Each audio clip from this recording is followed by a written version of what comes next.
हर हर महादेव, हर हर महादेव, हर हर महादेव।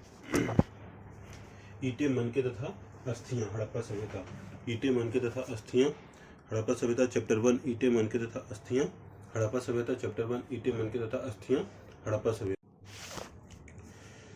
हड़प्पाई मुहर चित्र 1.1 संभवतः हड़प्पा अथवा सिंधु घाटी सभ्यता की सबसे विशिष्ट पुरावस्तु है।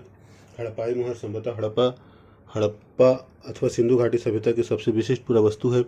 हड़प्पाई मुहर संभवतः हड़प्पा अथवा सिंधु घाटी सभ्यता की सबसे विशिष्ट पुरावस्तु है। सिलखड़ी नामक पत्थर से बनाई गई यह मुहरों पर समान रूप से जानवरों के चित्र तथा एक ऐसी लिपि के चिन्ह उत्कीर्णित है जिन्हें अभी तक पढ़ा नहीं जा सका। सिलखड़ी नामक पत्थर से बनाई गई इन मुहरों पर समान रूप से जानवरों के चित्र तथा एक ऐसी लिपि के चिन्ह उत्कीर्णित है जिन्हें अभी तक पढ़ा नहीं जा सका। फिर भी हमें इस क्षेत्र में उस समय बसे लोगों के जीवन के विषय में उनके द्वारा पीछे छोड़ी गई पुरावस्तुओं जैसे उनके आवासों, मृतभांडों, आभूषणों, औजारों तथा मुहरों, दूसरे शब्दों में पुरातात्विक साक्ष्यों के माध्यम से बहुत जानकारी मिलती है। फिर भी हमें इस क्षेत्र में उस समय बसे लोगों के जीवन के विषय में उनके द्वारा पीछे छोड़ी गई पुरावस्तुओं जैसे उनके आवासों, मृतभांडों, आभूषणों, औजारों तथा मुहरों, दूसरे शब्दों में पुरातात्विक साक्ष्यों से के माध्यम से बहुत सी जानकारी मिलती है। अब हम देखेंगे कि हड़प्पा सभ्यता के विषय में क्या और कैसे जानते हैं। अब हम देखेंगे कि हड़प्पा सभ्यता के विषय में क्या और कैसे जानते हैं। अब हम देखेंगे कि हड़प्पा सभ्यता के विषय में क्या और कैसे जानते हैं। हम यह अन्वेषण करेंगे कि पुरातात्विक साक्ष्यों की व्याख्या कैसे की जाती है और इन व्याख्याओं में कैसे कभी बदलाव आ जाते हैं। हम यह अन्वेषण करेंगे कि पुरातात्विक साक्ष्यों की व्याख्या कैसे की जाती है और इन व्याख्याओं में कैसे कभी बदलाव आ जाता है। निश्चित रूप से इस सभ्यता के कई पहलू आज भी हमारी जानकारी से परे हैं और हो सकता है हमेशा ही रहे। निश्चित रूप से इस सभ्यता के कई पहलू आज भी हमारी जानकारी से परे हैं और हो सकता है हमेशा ही रहे। चित्र 1.1 एक हड़प्पाई मुहर, एक हड़प्पाई मुहर, एक हड़प्पाई मुहर, एक हड़प्पाई मुहर, एक हड़प्पाई मुहर, एक हड़प्पाई मुहर, एक हड़प्पाई मुहर, एक हड़प्पाई मुहर, एक हड़प्पाई मुहर। परिभाषिक शब्द स्थान तथा काल, परिभाषिक शब्द स्थान तथा काल, परिभाषिक शब्द स्थान तथा काल। सिंधु घाटी सभ्यता को हड़प्पा संस्कृति भी कहा जाता है। सिंधु घाटी सभ्यता को हड़प्पा संस्कृति भी कहा जाता है। पुरातत्वविद संस्कृति शब्द का प्रयोग पुरावस्तुओं के ऐसे समूह के लिए करते हैं जो एक विशिष्ट शैली के होते हैं और समानता एक साथ एक विशेष भौगोलिक क्षेत्र तथा कालखंड से संबंध में पाए जाते हैं। पुरातत्वविद संस्कृति शब्द का प्रयोग पुरावस्तुओं के ऐसे समूह के लिए करते हैं जो एक विशिष्ट शैली के होते हैं और समानता एक साथ एक विशेष भौगोलिक क्षेत्र तथा कालखंड के से संबंध पाए जाते हैं। हड़प्पा सभ्यता के संदर्भ में इन विशिष्ट पुरावस्तुओं में मुहरे, मनके, बाट, पत्थर के फलक और पकी हुई ईंटें सम्मिलित हैं। हड़प्पा सभ्यता के संदर्भ में इन विशिष्ट पुरावस्तुओं में मुहरे, मनके, बाट, पत्थर के फलक और पकी ईंटें सम्मिलित हैं। हड़प्पा सभ्यता के संदर्भ में इन विशिष्ट पुरावस्तुओं में मुहरे, मनके, बाट, पत्थर के फलक और पकी हुई ईंटें सम्मिलित है। ये वस्तुएं अफगानिस्तान, जम्मू, बलूचिस्तान, पाकिस्तान तथा गुजरात जैसे क्षेत्रों में मिली है जो एक दूसरे से लंबी दूरी पर स्थित है। ये वस्तु अफगानिस्तान, जम्मू, बलूचिस्तान तथा गुजरात जैसे क्षेत्रों से मिली है जो एक दूसरे से लंबी दूरी पर स्थित है। इस सभ्यता का नामकरण हड़प्पा नामक स्थान जहाँ यह संस्कृति पहली बार खोजी गई थी के नाम पर किया गया है। इस सभ्यता का नामकरण हड़प्पा नामक स्थान जहाँ यह संस्कृति पहली बार खोजी गई थी के नाम पर किया गया है। इसका काल निर्धारण लगभग 2600 से 1900 ईसा पूर्व के बीच किया गया है।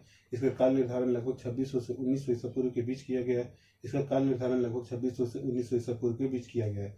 इस क्षेत्र में इस सभ्यता से पहले और बाद में भी संस्कृति अस्तित्व में थी जिन्हें क्रमशः आरंभिक तथा परवर्ती हड़प्पा कहा जाता है। इस क्षेत्र में इस सभ्यता से पहले और बाद में भी संस्कृतियां अस्तित्व में थी जिन्हें क्रमशः आरंभिक तथा परवर्ती हड़प्पा कहा जाता है। इस क्षेत्र में इस सभ्यता से पहले और बाद में भी संस्कृति अस्तित्व में थी जिन्हें क्रमशः आरंभिक तथा परवर्ती हड़प्पा कहा जाता है।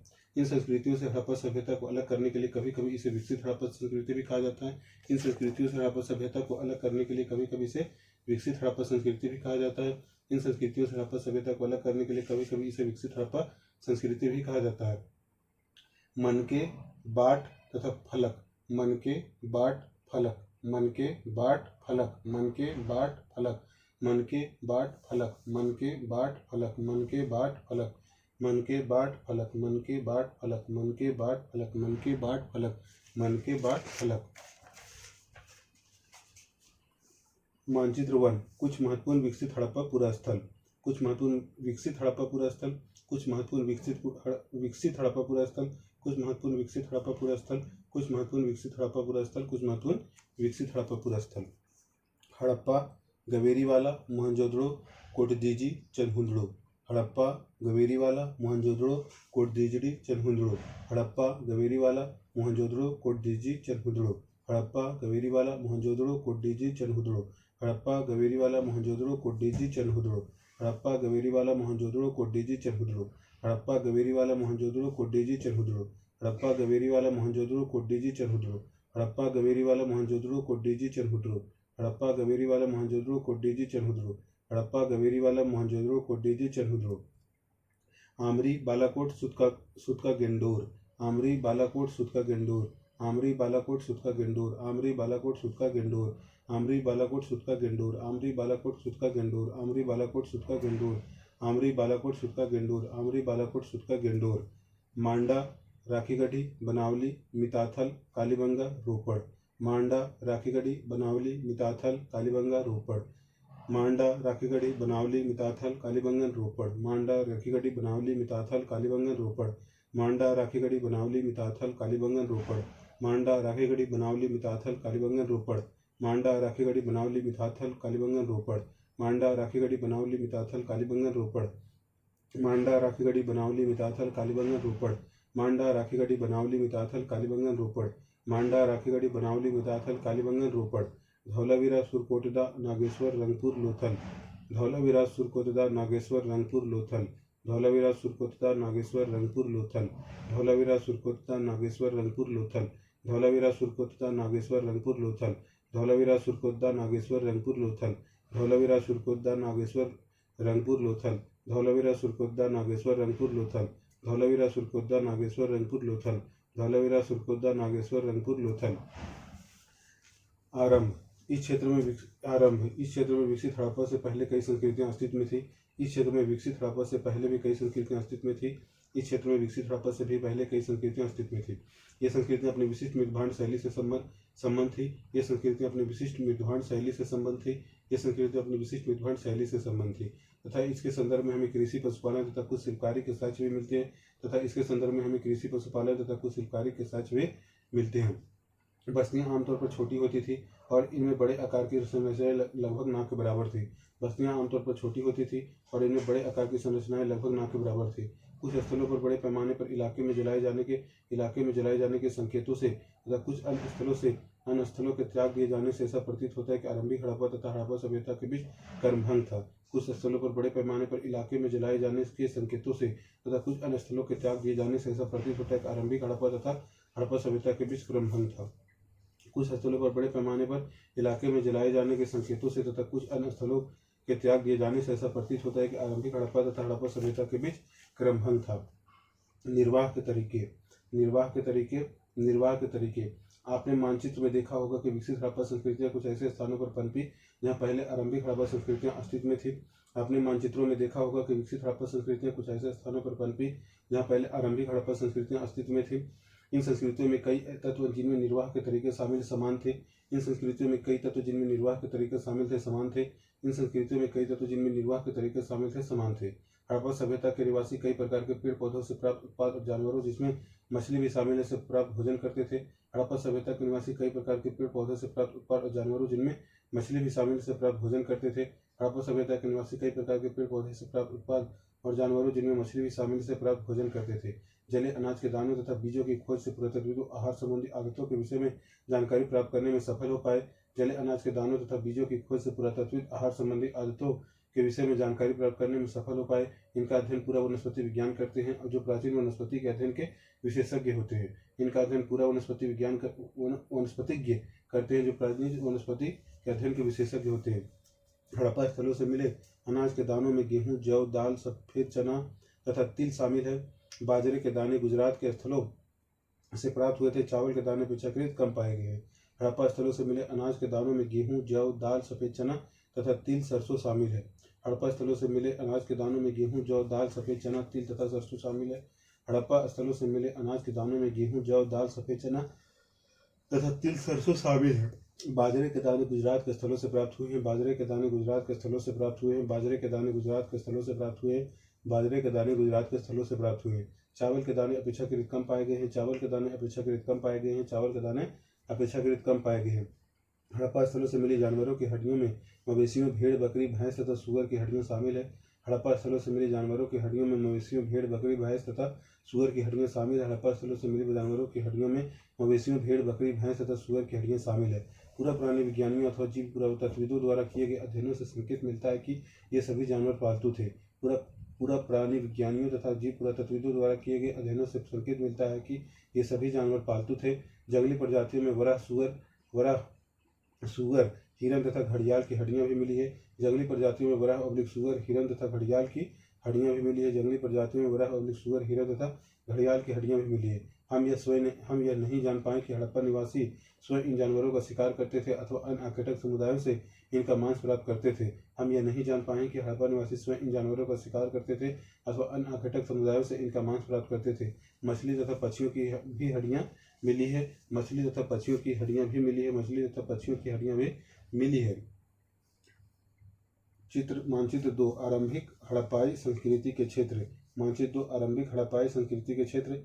मानचित्र 2 आरंभिक हड़प्पाई संस्कृति के क्षेत्र। आरंभिक हड़प्पाई संस्कृति के क्षेत्र। आरंभिक हड़प्पाई संस्कृति के क्षेत्र। आरंभिक हड़प्पाई संस्कृति के क्षेत्र। आरंभिक हड़प्पाई संस्कृति के क्षेत्र। आरंभिक हड़प्पाई संस्कृति के क्षेत्र। सिसावल, कुटदीजी, दम्बसादत, अमरीनाल। सिसवल, कुटदीजी, दमसादत, अमरीनाल। सिसवल, कुटदीजी, दमसादत, अमरीनाल। सिसवल, कुटदीजी, दमसादत, अमरीनाल। सिसवल, कुटदीजी, दमसादत, अमरीनाल। सिसवल, कुटदीजी, दमसादत, अमरीनाल। सिसवल, कुटदीजी, दमसादत, अमरीनाल। सिसवल, कुटदीजी, दमसादत, अमरीनाल। सिसवल, कुटदीजी, दमसादत, अमरीनाल। सिसवल, कुटदीजी, दमसादत, अमरीनाल। सिसवल, कुटदीजी, दमसादत, अमरीनाल। सिसवल, कुटदीजी, दमसादत, अमरीनाल। सिसवल, कुटदीजी, दमसादत, अमरीनाल। सिसवल, कुटदीजी, दमसादत, अमरीनाल। सिसवल, कुटदीजी, दमसादत, अमरीनाल। सिसवल, कुटदीजी, दमसादत, अमरीनाल। कृषि प्रौद्योगिकी। हालांकि अनाज के दानों से कृषि के संकेत मिलते हैं, पर वास्तविक कृषि विधियों के विषय में स्पष्ट जानकारी मिलना कठिन है। हालांकि अनाज के दानों से कृषि के संकेत मिलते हैं, पर वास्तविक कृषि विधियों के विषय में स्पष्ट जानकारी मिलना कठिन है। क्या जूते हुए खेतों में बीजों का छिड़काव किया जाता था? मुहरों पर किए गए रेखांकन तथा मृद मूर्तियां यह इंगित करती है कि विरसव के विषय में जानकारी थी, और इस आधार पर पुरातत्वविद यह मानते हैं कि खेत जोतने के लिए बैलों का प्रयोग होता था। मुहरों पर किए गए रेखांकन तथा मृद मूर्तियां यह इंगित करती है कि विरसव के विषय में जानकारी थी, और इस आधार पर पुरातत्वविद यह मानते हैं कि खेत जोतने के लिए बैलों का प्रयोग होता था। साथ ही चलिस्तान के कई स्थलों और बनावली से मिट्टी के बने हल के प्रतिरूप मिले हैं। मिट्टी से बने हल के प्रतिरूप मिले हैं। इसके अतिरिक्त पुरातत्वविदों को कालीबंगन राजस्थान नामक स्थान पर जुते हुए खेत का साक्ष्य मिला है, जो आरंभिक हड़प्पा स्थलों से संबंध है। इसके अतिरिक्त पुरातत्वविदों को कालीबंगन राजस्थान नामक स्थान पर जुते हुए खेत का साक्ष्य मिला, जो आरंभिक हड़प्पा स्थलों से संबंध है। इसके अतिरिक्त पुरातत्वविदों को कालीबंगन राजस्थान नामक स्थान पर जुते हुए खेत का साक्ष्य मिला, जो आरंभिक हड़प्पा स्थलों से संबंध है। इस खेत में हल रेखाओं के दो समूह एक दूसरे को समकोण पर काटते हुए विद्यमान थे, जो दर्शाते हैं कि एक साथ दो अलग अलग फसलें उगाई जाती थी। इस खेत में हल रेखाओं के दो समूह एक दूसरे को समकोण पर काटते हुए विद्यमान थे, जो दर्शाते हैं कि एक साथ दो अलग अलग फसलें उगाई जाती थी। पुरातत्वविदों ने फसल की कटाई के लिए प्रयुक्त औजारों को पहचानने का भी प्रयास किया है। क्या हड़प्पा सभ्यता के लोग लकड़ी के हाथों में बिठाए गए पत्थर के फलक का इस्तेमाल करते थे, या फिर वे धातु के औजारों का प्रयोग करते थे? क्या हड़प्पा सभ्यता के लोग लकड़ी के हाथों में बिठाए गए पत्थर के फलकों का प्रयोग करते थे, या वे फिर धातु के औजारों का प्रयोग करते थे? अधिकांश हड़प्पा स्थल अर्धशुष्क क्षेत्र में स्थित है, जहाँ संभवतः कृषि के लिए सिंचाई की आवश्यकता पड़ती होगी।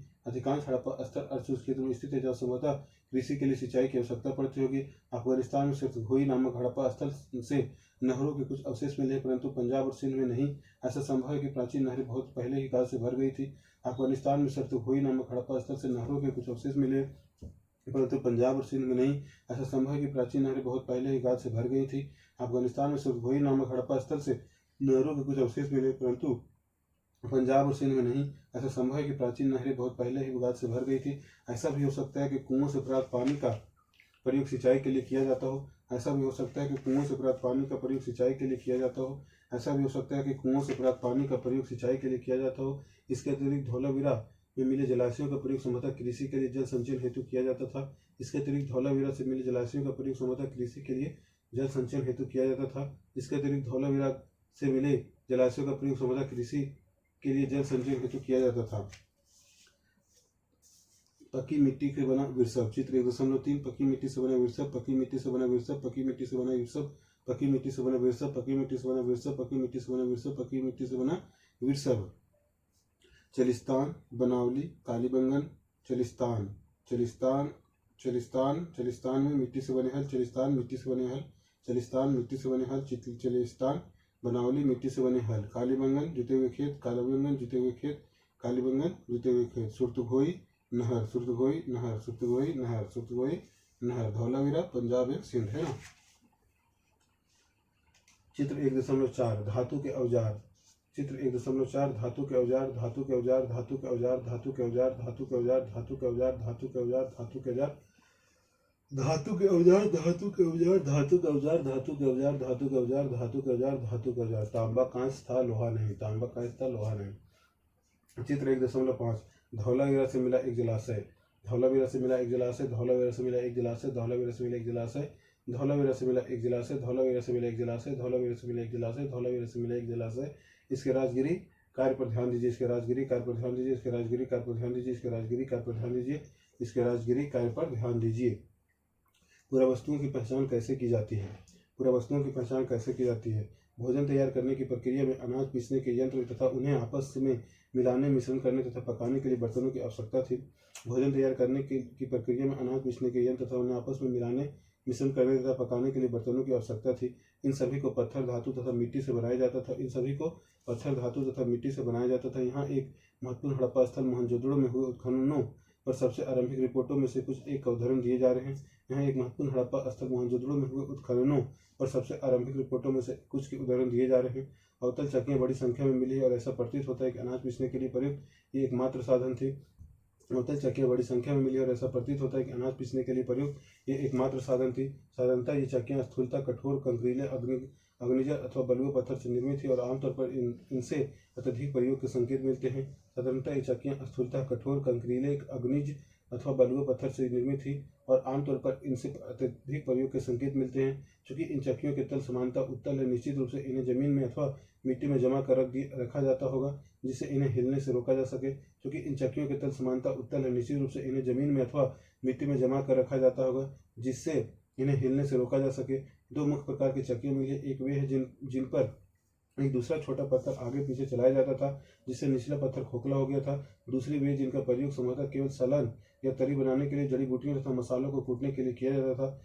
दो मुख्य प्रकार की चक्कियाँ हैं। एक वे जिन पर एक दूसरा छोटा पत्थर आगे पीछे चलाया जाता था जिससे निचला पत्थर खोखला हो गया था, तथा दूसरी वे जिनका प्रयोग संभवतः केवल सालन या तरी बनाने के लिए, जड़ी बूटियों तथा मसालों को कूटने के लिए किया जाता था। इन दूसरे प्रकार के पत्थरों को हमारे श्रमिकों द्वारा सालन पत्थर का नाम दिया गया है तथा हमारे बावर्ची ने यही पत्थर रसोई में प्रयोग के लिए संग्रहालय से उधार मांगा है। इन दूसरे प्रकार के पत्थरों को हमारे श्रमिकों द्वारा सालन पत्थर का नाम दिया गया है तथा हमारे बावर्ची ने एक यही पत्थर रसोई में प्रयोग के लिए संग्रहालय से उधार मांगा है। Ernest Mackay further excavation at Mohenjodaro 1937 से उद्भव। चित्र 1.6 अवतल चक्की। चित्र 1.6 अवतल चक्की, अवतल चक्की, अवतल चक्की, अवतल चक्की, अवतल चक्की, अवतल चक्की, अवतल चक्की, अवतल चक्की, अवतल चक्की, अवतल चक्की। मोहनजोदड़ो एक नियोजित शहरी केंद्र। मोहनजोदड़ो एक नियोजित शहरी केंद्र। मोहनजोदड़ो एक नियोजित शहरी केंद्र। संभवतः हड़प्पा सभ्यता का सबसे अनूठा पहलू शहरी केंद्रों का विकास था। संभवतः हड़प्पा सभ्यता का सबसे अनूठा पहलू शहरी केंद्रों का विकास था। संभवतः हड़प्पा सभ्यता का सबसे अनूठा पहलू शहरी केंद्रों का विकास था। आइए ऐसे ही एक केंद्र मोहनजोदड़ो को सूक्ष्मता से देखते हैं। आइए ऐसे ही एक केंद्र मोहनजोदड़ो को सूक्ष्मता से देखते हैं। हालांकि मोहनजोदड़ो सबसे प्रसिद्ध पुरास्थल है, सबसे पहले खोजा गया स्थल हड़प्पा था। हालांकि मोहनजोदड़ो सबसे प्रसिद्ध पुरास्थल है, सबसे पहले खोजा गया स्थल हड़प्पा था। हालांकि मोहनजोदड़ो सबसे प्रसिद्ध पुरास्थल है, सबसे पहले खोजा गया स्थल हड़प्पा था। बस्ती दो भागों में विभाजित है। एक छोटा लेकिन ऊंचाई पर बनाया गया, दूसरा कहीं अधिक बड़ा लेकिन नीचे बनाया गया। बस्ती दो भागों में विभाजित है। एक छोटा लेकिन ऊंचाई पर बनाया गया, दूसरा कहीं अधिक बड़ा लेकिन नीचे बनाया गया। चित्र 1.7 मोहनजोदड़ो का नक्शा। चित्र 1.7 मोहनजोदड़ो का नक्शा। मोहनजोदड़ो का नक्शा। मोहनजोदड़ो का नक्शा। मोहनजोदड़ो का नक्शा। दुर्ग निचला शहर, दुर्ग निचला शहर, दुर्ग निचला शहर, दुर्ग निचला शहर, दुर्ग निचला शहर, दुर्ग निचला शहर, दुर्ग निचला शहर, दुर्ग निचला शहर, दुर्ग निचला शहर, दुर्ग निचला शहर, दुर्ग निचला शहर। पुरातत्वविदों पुरातत्वविदों ने इन्हें क्रमशः दुर्ग और निचला शहर नाम दिया। पुरातत्वविदों ने इन्हें क्रमशः दुर्ग और निचला शहर नाम दिया। दुर्ग की ऊंचाई का कारण यह था कि यह संरचना कच्ची ईंटे के चबूतरे पर बनी थी। दुर्ग की ऊंचाई का कारण यह था कि यह संरचना कच्ची ईंटे के चबूतरे पर बनी थी। दुर्ग के को दीवार से घेरा गया था, जिसका अर्थ है कि इसे निचले शहर से अलग किया गया था। दुर्ग को दीवार से घेरा गया था, जिसका अर्थ है कि इसे निचले शहर से अलग किया गया था। निचला शहर भी दीवार से घेरा गया था। निचला शहर भी दीवार से घेरा गया था। इसके अतिरिक्त कई भवनों को ऊंचे चबूतरे पर बनाया गया था जो नींव का कार्य करते थे। इसके अतिरिक्त कई भवनों को ऊंचे चबूतरे पर बनाया गया था जो नींव का कार्य करते थे। अनुमान लगाया गया यदि एक श्रमिक प्रतिदिन 1 घनीय मीटर होता होगा तो मात्र आधारों को बनाने के लिए 40 लाख श्रमिक दिवसों अर्थात बहुत बड़े पैमाने पर श्रम की आवश्यकता पड़ी होगी। अनुमान लगाया जाता है यदि एक श्रमिक प्रतिदिन 1 घनीय मीटर होता होगा तो मात्र आधारों को बनाने के लिए 40 लाख श्रम दिवसों अर्थात बहुत बड़े पैमाने पर श्रम की आवश्यकता पड़ी होगी। अब कुछ और देखिए। एक बार चबूतरे को यथास्थान बनने के बाद शहर का सारा भवन निर्माण कर चबूतरों पर एक निश्चित क्षेत्र तक सीमित था। अब कुछ और देखिए। एक बार चबूतरों के यथास्थान बनने के बाद शहर का सारा भवन निर्माण कर चबूतरों पर एक निश्चित क्षेत्र में सीमित था। इसलिए ऐसा प्रतीत होता है कि पहले बस्ती का नियोजन किया गया था, फिर उसके अनुसार कार्यान्वयन। नियोजन के अन्य लक्षणों में ईंटें शामिल है जो भले ही धूप में सुखाकर अथवा भट्टी में पकाकर बनाई गई हों, एक निश्चित अनुपात की होती थी, जहाँ लंबाई और चौड़ाई ऊंचाई क्रमशः 4:2 गुनी होती थी। नियोजन के अन्य लक्षणों में ईंटें शामिल है जो भले ही धूप में सुखाकर अथवा भट्टी में पकाकर बनाई गई हैं, एक निश्चित अनुपात की होती थी, जहाँ लंबाई चौड़ाई ऊंचाई क्रमशः 4:2 होती थी। इस प्रकार की ईंटों सभी हड़प्पा बस्तियों में प्रयोग में लाई गई थी। हड़प्पा की दुर्दशा। हालांकि हड़प्पा सबसे पहले खोजा गया स्थल था, इसे ईंट चुराने वालों ने बुरी तरह नष्ट कर दिया था। 1875 में ही भारतीय पुरातत्व सर्वेक्षण के पहले जनरल अलेक्जेंडर कनिंघम, जिन्हें समानतः भारतीय पुरातत्व का जनक भी कहा जाता है, ने लिखा था कि प्राचीन स्थल से ले जाई गई ईंटों की मात्रा लगभग 100 मील लंबी लाहौर तथा मुल्तान के बीच एक रेल पटरी के लिए ईंटें बिछाने के लिए पर्याप्त थी। 1875 में ही भारतीय पुरातत्व सर्वेक्षण के पहले जनरल अलेक्जेंडर कनिंघम, जिन्हें समानतः भारतीय पुरातत्व का जनक भी कहा जाता है, ने लिखा था कि प्राचीन स्थल से ले जाई गई ईंटें की मात्रा लगभग 100 मील लंबी लाहौर तथा मुल्तान के बीच की रेल पटरी के लिए ईंटें बिछाने के लिए पर्याप्त थी। इस प्रकार इस स्थल की कई प्राचीन संरचनाएं नष्ट कर दी गई। इसके विपरीत मोहनजोदड़ो कहीं बेहतर संरक्षित था। भारतीय पुरातत्व सर्वेक्षण के पहले जनरल अलेक्जेंडर कनिंघम, जिन्हें समानतः भारतीय पुरातत्व का जनक भी कहा जाता है। भारतीय पुरातत्व सर्वेक्षण के पहले जनरल अलेक्जेंडर कनिंघम, जिन्हें समानतः भारतीय पुरातत्व का जनक भी कहा जाता है। भारतीय पुरातत्व सर्वेक्षण के पहले जनरल अलेक्जेंडर कनिंघम है, जिन्हें समानतः भारतीय पुरातत्व का जनक भी कहा जाता है।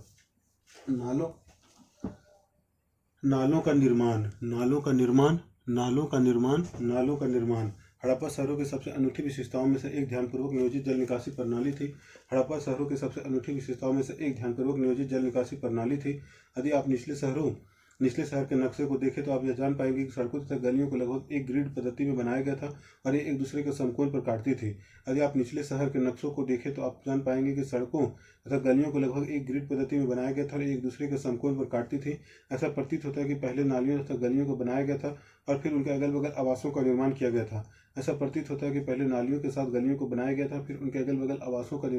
था। यदि घरों के गंदे पानी को गलियों की नालियों से जोड़ना था तो प्रत्येक घर में की कम से कम एक दीवार का गली से सटा होना आवश्यक था। यदि घरों के गंदे पानी को गलियों की नालियों से जोड़ना था तो प्रत्येक घर की कम से कम एक दीवार की गली से सटा होना आवश्यक था। दुर्ग। हालांकि अधिकांश हड़प्पा बस्तियों में एक छोटा ऊंचा पश्चिमी तथा एक बड़ा लेकिन निचला पूर्वी भाग है। इस पर नियोजन में विविधताएं भी है। हालांकि अधिकांश हड़प्पा बस्तियों में एक छोटा ऊंचा पश्चिमी तथा एक बड़ा लेकिन निचला पूर्वी भाग है। इस पर नियोजन में विविधताएं भी है। हालांकि अधिकांश हड़प्पा बस्तियों में एक छोटा ऊंचा पश्चिमी तथा एक बड़ा भाग है लेकिन निचला पूर्वी भाग है, पर इस नियोजन में विविधताएं भी है। धौलावीरा तथा लोथल जैसे स्थलों पर पूरी बस्तियां किलेबंद थी तथा शहर के कई हिस्से भी दीवार से घेर कर अलग किए गए थे। धौलावीरा तथा लोथल जैसे स्थलों पर पूरी बस्ती किलेबंद थी तथा शहर के कई हिस्से भी दीवार से घेर कर अलग किए गए थे। धौलावीरा तथा लोथल जैसे स्थलों पर पूरी बस्ती किलेबंद थी तथा शहर के कई हिस्से भी दीवार से घेर कर अलग किए गए थे। लोथल में दुर्ग दीवार से घिरा तो नहीं था पर कुछ ऊंचाई पर बनाया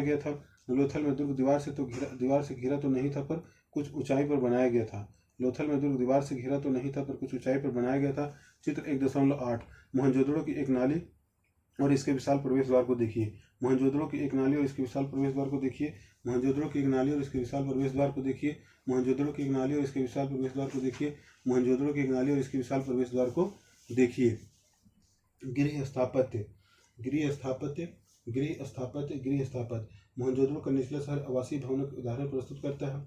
मोहनजोदड़ो का निचला शहर आवासीय भवनों के उदाहरण प्रस्तुत करता है। इनमें से कई एक आंगन पर केंद्रित है जिसके चारों ओर कमरे बने थे। इनमें से कई एक आंगन पर केंद्रित है जिसके चारों ओर कमरे बने थे। संभवतः आंगन खाना पकाने और कताई करने जैसी गतिविधियों का केंद्र था, खासतौर से गर्म और शुष्क मौसम में। संभवतः आंगन खाना पकाने और कताई करने जैसी गतिविधियों का केंद्र था, खासतौर से गर्म और शुष्क मौसम में। यहाँ का एक अन्य रोचक पहलू लोगों द्वारा अपनी एकांतता को दिए जाने वाला महत्व था। भूमि तल पर बनी दीवारों में खिड़कियां नहीं है। इसके अतिरिक्त मुख्य द्वार से आंतरिक भाग अथवा आंगन का सीधा अवलोकन नहीं होता है। यहाँ का एक अन्य रोचक पहलू लोगों द्वारा अपनी एकांतता को दिए जाने वाला महत्व था। भूमि तल पर बनी दीवारों में खिड़कियां नहीं, इसके अतिरिक्त मुख्य द्वार से आंतरिक भाग अथवा आंगन का सीधा अवलोकन नहीं होता है। हर घर की ईंटों के फर्श से बना अपना एक स्नान घर होता था, जिनकी नालियां दीवार के माध्यम से सड़क की नालियों से जुड़ी हुई थी। हर घर का ईंटों के फर्श से बना अपना एक स्नान घर होता था, जिनकी नालियां दीवार के माध्यम से सड़क की नालियों से जुड़ी होती थी।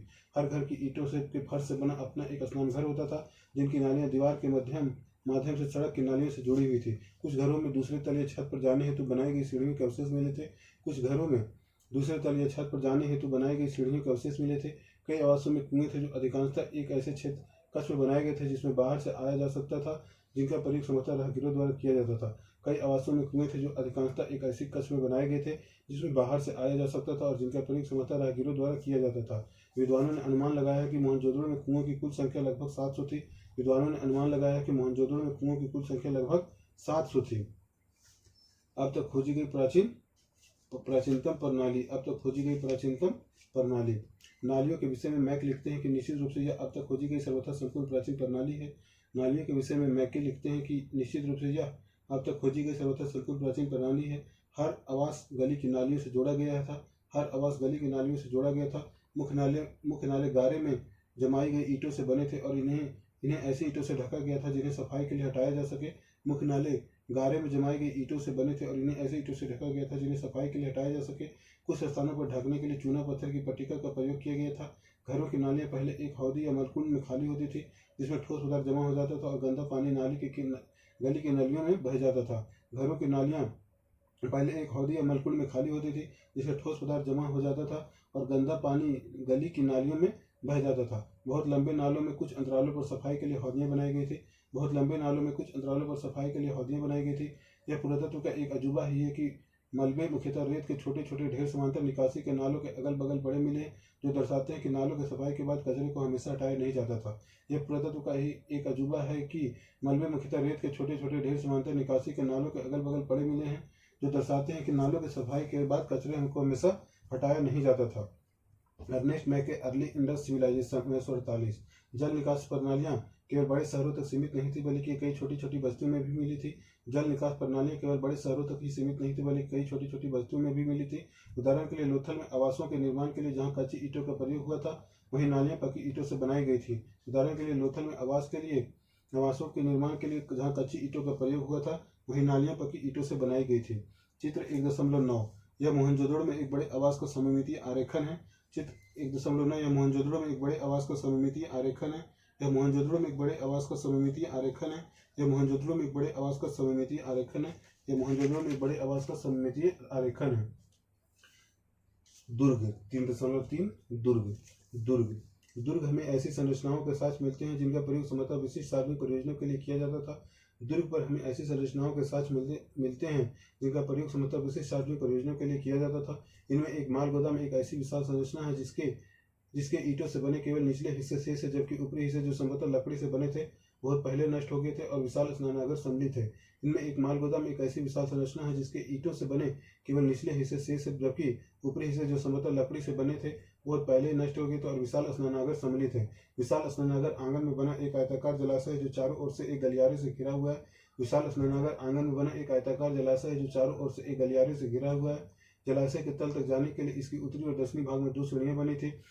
जलाशय के तल तक जाने के लिए इसके उत्तरी और दक्षिणी भाग में 2 सीढ़ियां बनी थी।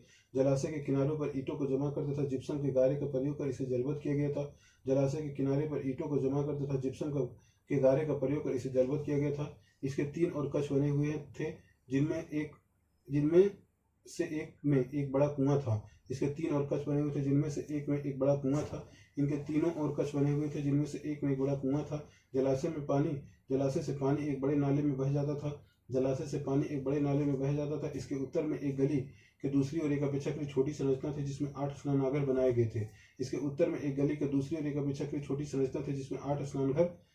थे। एक गलियारे के दोनों ओर 4 स्नानघर बने थे। प्रत्येक स्नानघर से नालियां गलियारे के साथ साथ बने एक नाले में मिलती थी। एक गलियारे के दोनों ओर 4 स्नानघर बने थे। प्रत्येक स्नानघर से नालियां गलियारे के साथ साथ बने एक नाले में मिलती थी। इस संरचना का अनोखापन तथा दुर्ग क्षेत्र में कई विशेष संरचनाओं के साथ इनके मिलने से इस बात का स्पष्ट संकेत मिलता है कि इसका प्रयोग किसी प्रकार के विशेष अनुष्ठानिक स्नान के लिए किया जाता था। इस संरचना का अनोखापन तथा दुर्ग क्षेत्र में कई विशेष संरचनाओं के साथ मिलने से इस बात का स्पष्ट संकेत मिलता है कि इसका प्रयोग किसी प्रकार के विशेष अनुष्ठानिक स्नान के लिए किया जाता था। इस संरचना का अनोखापन तथा दुर्ग क्षेत्र में कई विशेष संरचनाओं के साथ इनके मिलने से इस बात का स्पष्ट संकेत मिलता है कि इसका प्रयोग किसी विशेष अनुष्ठानिक स्नान के लिए किया जाता था। चित्र 1.10 दुर्ग का नक्शा।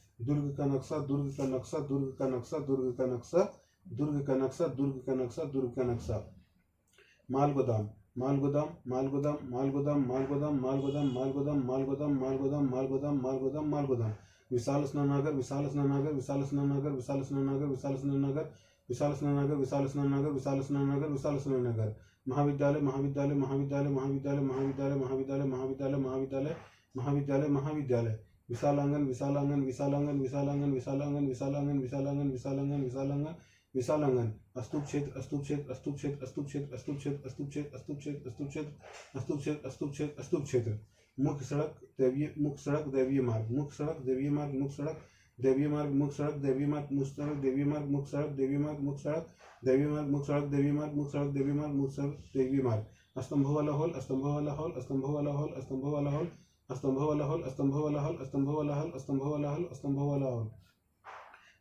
विशाल स्नानागार। महाविद्यालय। विशाल आंगन। स्तूप क्षेत्र। मुख्य सड़क दैवीय मार्ग। स्तंभों वाला हॉल।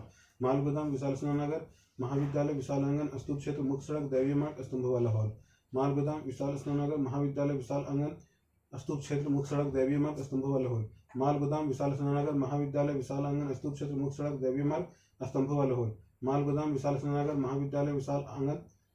मुख्य सड़क दैवीय मार्ग। स्तंभों वाला हॉल। माल गोदाम। विशाल स्नानागार। महाविद्यालय। विशाल आंगन। स्तूप क्षेत्र। मुख्य सड़क दैवीय मार्ग। स्तंभों वाला हॉल। माल गोदाम। विशाल स्नानागार। महाविद्यालय। विशाल आंगन। स्तूप क्षेत्र। मुख्य सड़क दैवीय मार्ग। स्तंभों वाला हॉल। माल गोदाम। विशाल स्नानागार। महाविद्यालय। विशाल आंगन। स्तूप क्षेत्र। मुख्य सड़क दैवीय मार्ग। स्तंभों वाला हॉल। सामाजिक भिन्नताओं का अवलोकन।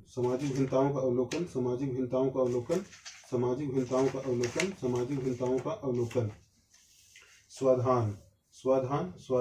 पुरातत्व यह जानने के लिए कि क्या किसी संस्कृति विशेष में रहने वाले लोगों के बीच सामाजिक तथा आर्थिक भिन्नताएं थी, समानतः कई विधियों का प्रयोग करते। इन्हीं विधियों में से एक स्वाधानों का अध्ययन है। पुरातत्व यह जानने के लिए कि क्या किसी संस्कृति विशेष में रहने वाले लोगों के बीच सामाजिक तथा आर्थिक भिन्नताएं थी, समानतः कई विधियों का प्रयोग करते। इन्हीं विधियों में से स्वाधानों का अध्ययन है। आप समानतः मिस्र के विशाल पिरामिडों, जिनमें से कुछ हड़प्पा सभ्यता के समकालीन थे, से परिचित है। इनमें से कई पिरामिड राजकीय स्वाधान थे, जहाँ बहुत बड़ी मात्रा में धन संपत्ति दफनाई गई थी। आप समानतः मिस्र के विशाल पिरामिडों, जिनमें से कुछ हड़प्पा सभ्यता के समकालीन थे, से परिचित है। इनमें से कई पिरामिड राजकीय स्वाधान थे, जहाँ बहुत बड़ी मात्रा में धन संपत्ति दफनाई गई थी। आप समानतः मिस्र के विशाल पिरामिडों, जिनमें से कुछ हड़प्पा सभ्यता के समकालीन थे, से परिचित है। इनमें से कई पिरामिड राजकीय स्वाधान थे, जहाँ बड़ी मात्रा में धन संपत्ति दफनाई गई थी। हड़प्पा स्थलों से मिले स्वाधानों में आमतौर पर मृतकों को गर्तों में दफनाया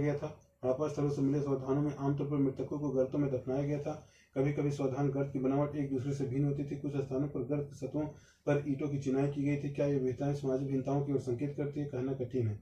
कभी कभी स्वाधान गर्त की बनावट एक दूसरे से भिन्न होती थी। कुछ स्थानों पर गर्त की सतहों पर ईंटों की चिनाई की गई थी। क्या ये विविधताएं सामाजिक भिन्नताओं की ओर संकेत करती है? कहना कठिन है। कुछ कब्रों में मृदुभांडों तथा आभूषण मिले हैं, जो संभवतः एक ऐसी मान्यता की ओर संकेत करते हैं जिसके अनुसार इन वस्तुओं का मृत्यु उपरांत प्रयोग किया जा सकता था। कुछ कब्रों में मृदुभांडों तथा आभूषण मिले हैं, जो संभवतः एक ऐसी मान्यता की ओर संकेत करते हैं जिसके अनुसार इन वस्तुओं का मृत्यु उपरांत प्रयोग किया जा सकता था। पुरुषों और महिलाओं दोनों स्वाधानों से आभूषण मिले हैं। 1980 के दशक के मध्य में हड़प्पा के कब्रिस्तान में उत्खननों में से एक पुरुष की खोपड़ी के समीप शंख के 3 छल्ले, जैस्पर के मनके तथा सैकड़ों की संख्या में सूक्ष्म मनके तथा से बना एक आभूषण मिला था। 1980 के दशक के मध्य हड़प्पा के कब्रिस्तान में हुए खननों में एक पुरुष की खोपड़ी के समीप शंख के 3 छल्ले जैस्पर के मनके तथा सैकड़ों की संख्या में सूक्ष्म मनकों से बना एक आभूषण मिला था। कहीं कहीं पर मृतकों को तांबे के दर्पणों के साथ दफनाया गया था। कहीं कहीं पर मृतकों को तांबों के दर्पणों के साथ दफनाया गया था। परंतु कुल मिलाकर ऐसा लगता है कि हड़प्पा सभ्यता के निवासियों का मृतकों के साथ बहुमूल्य वस्तुएं दफनाने में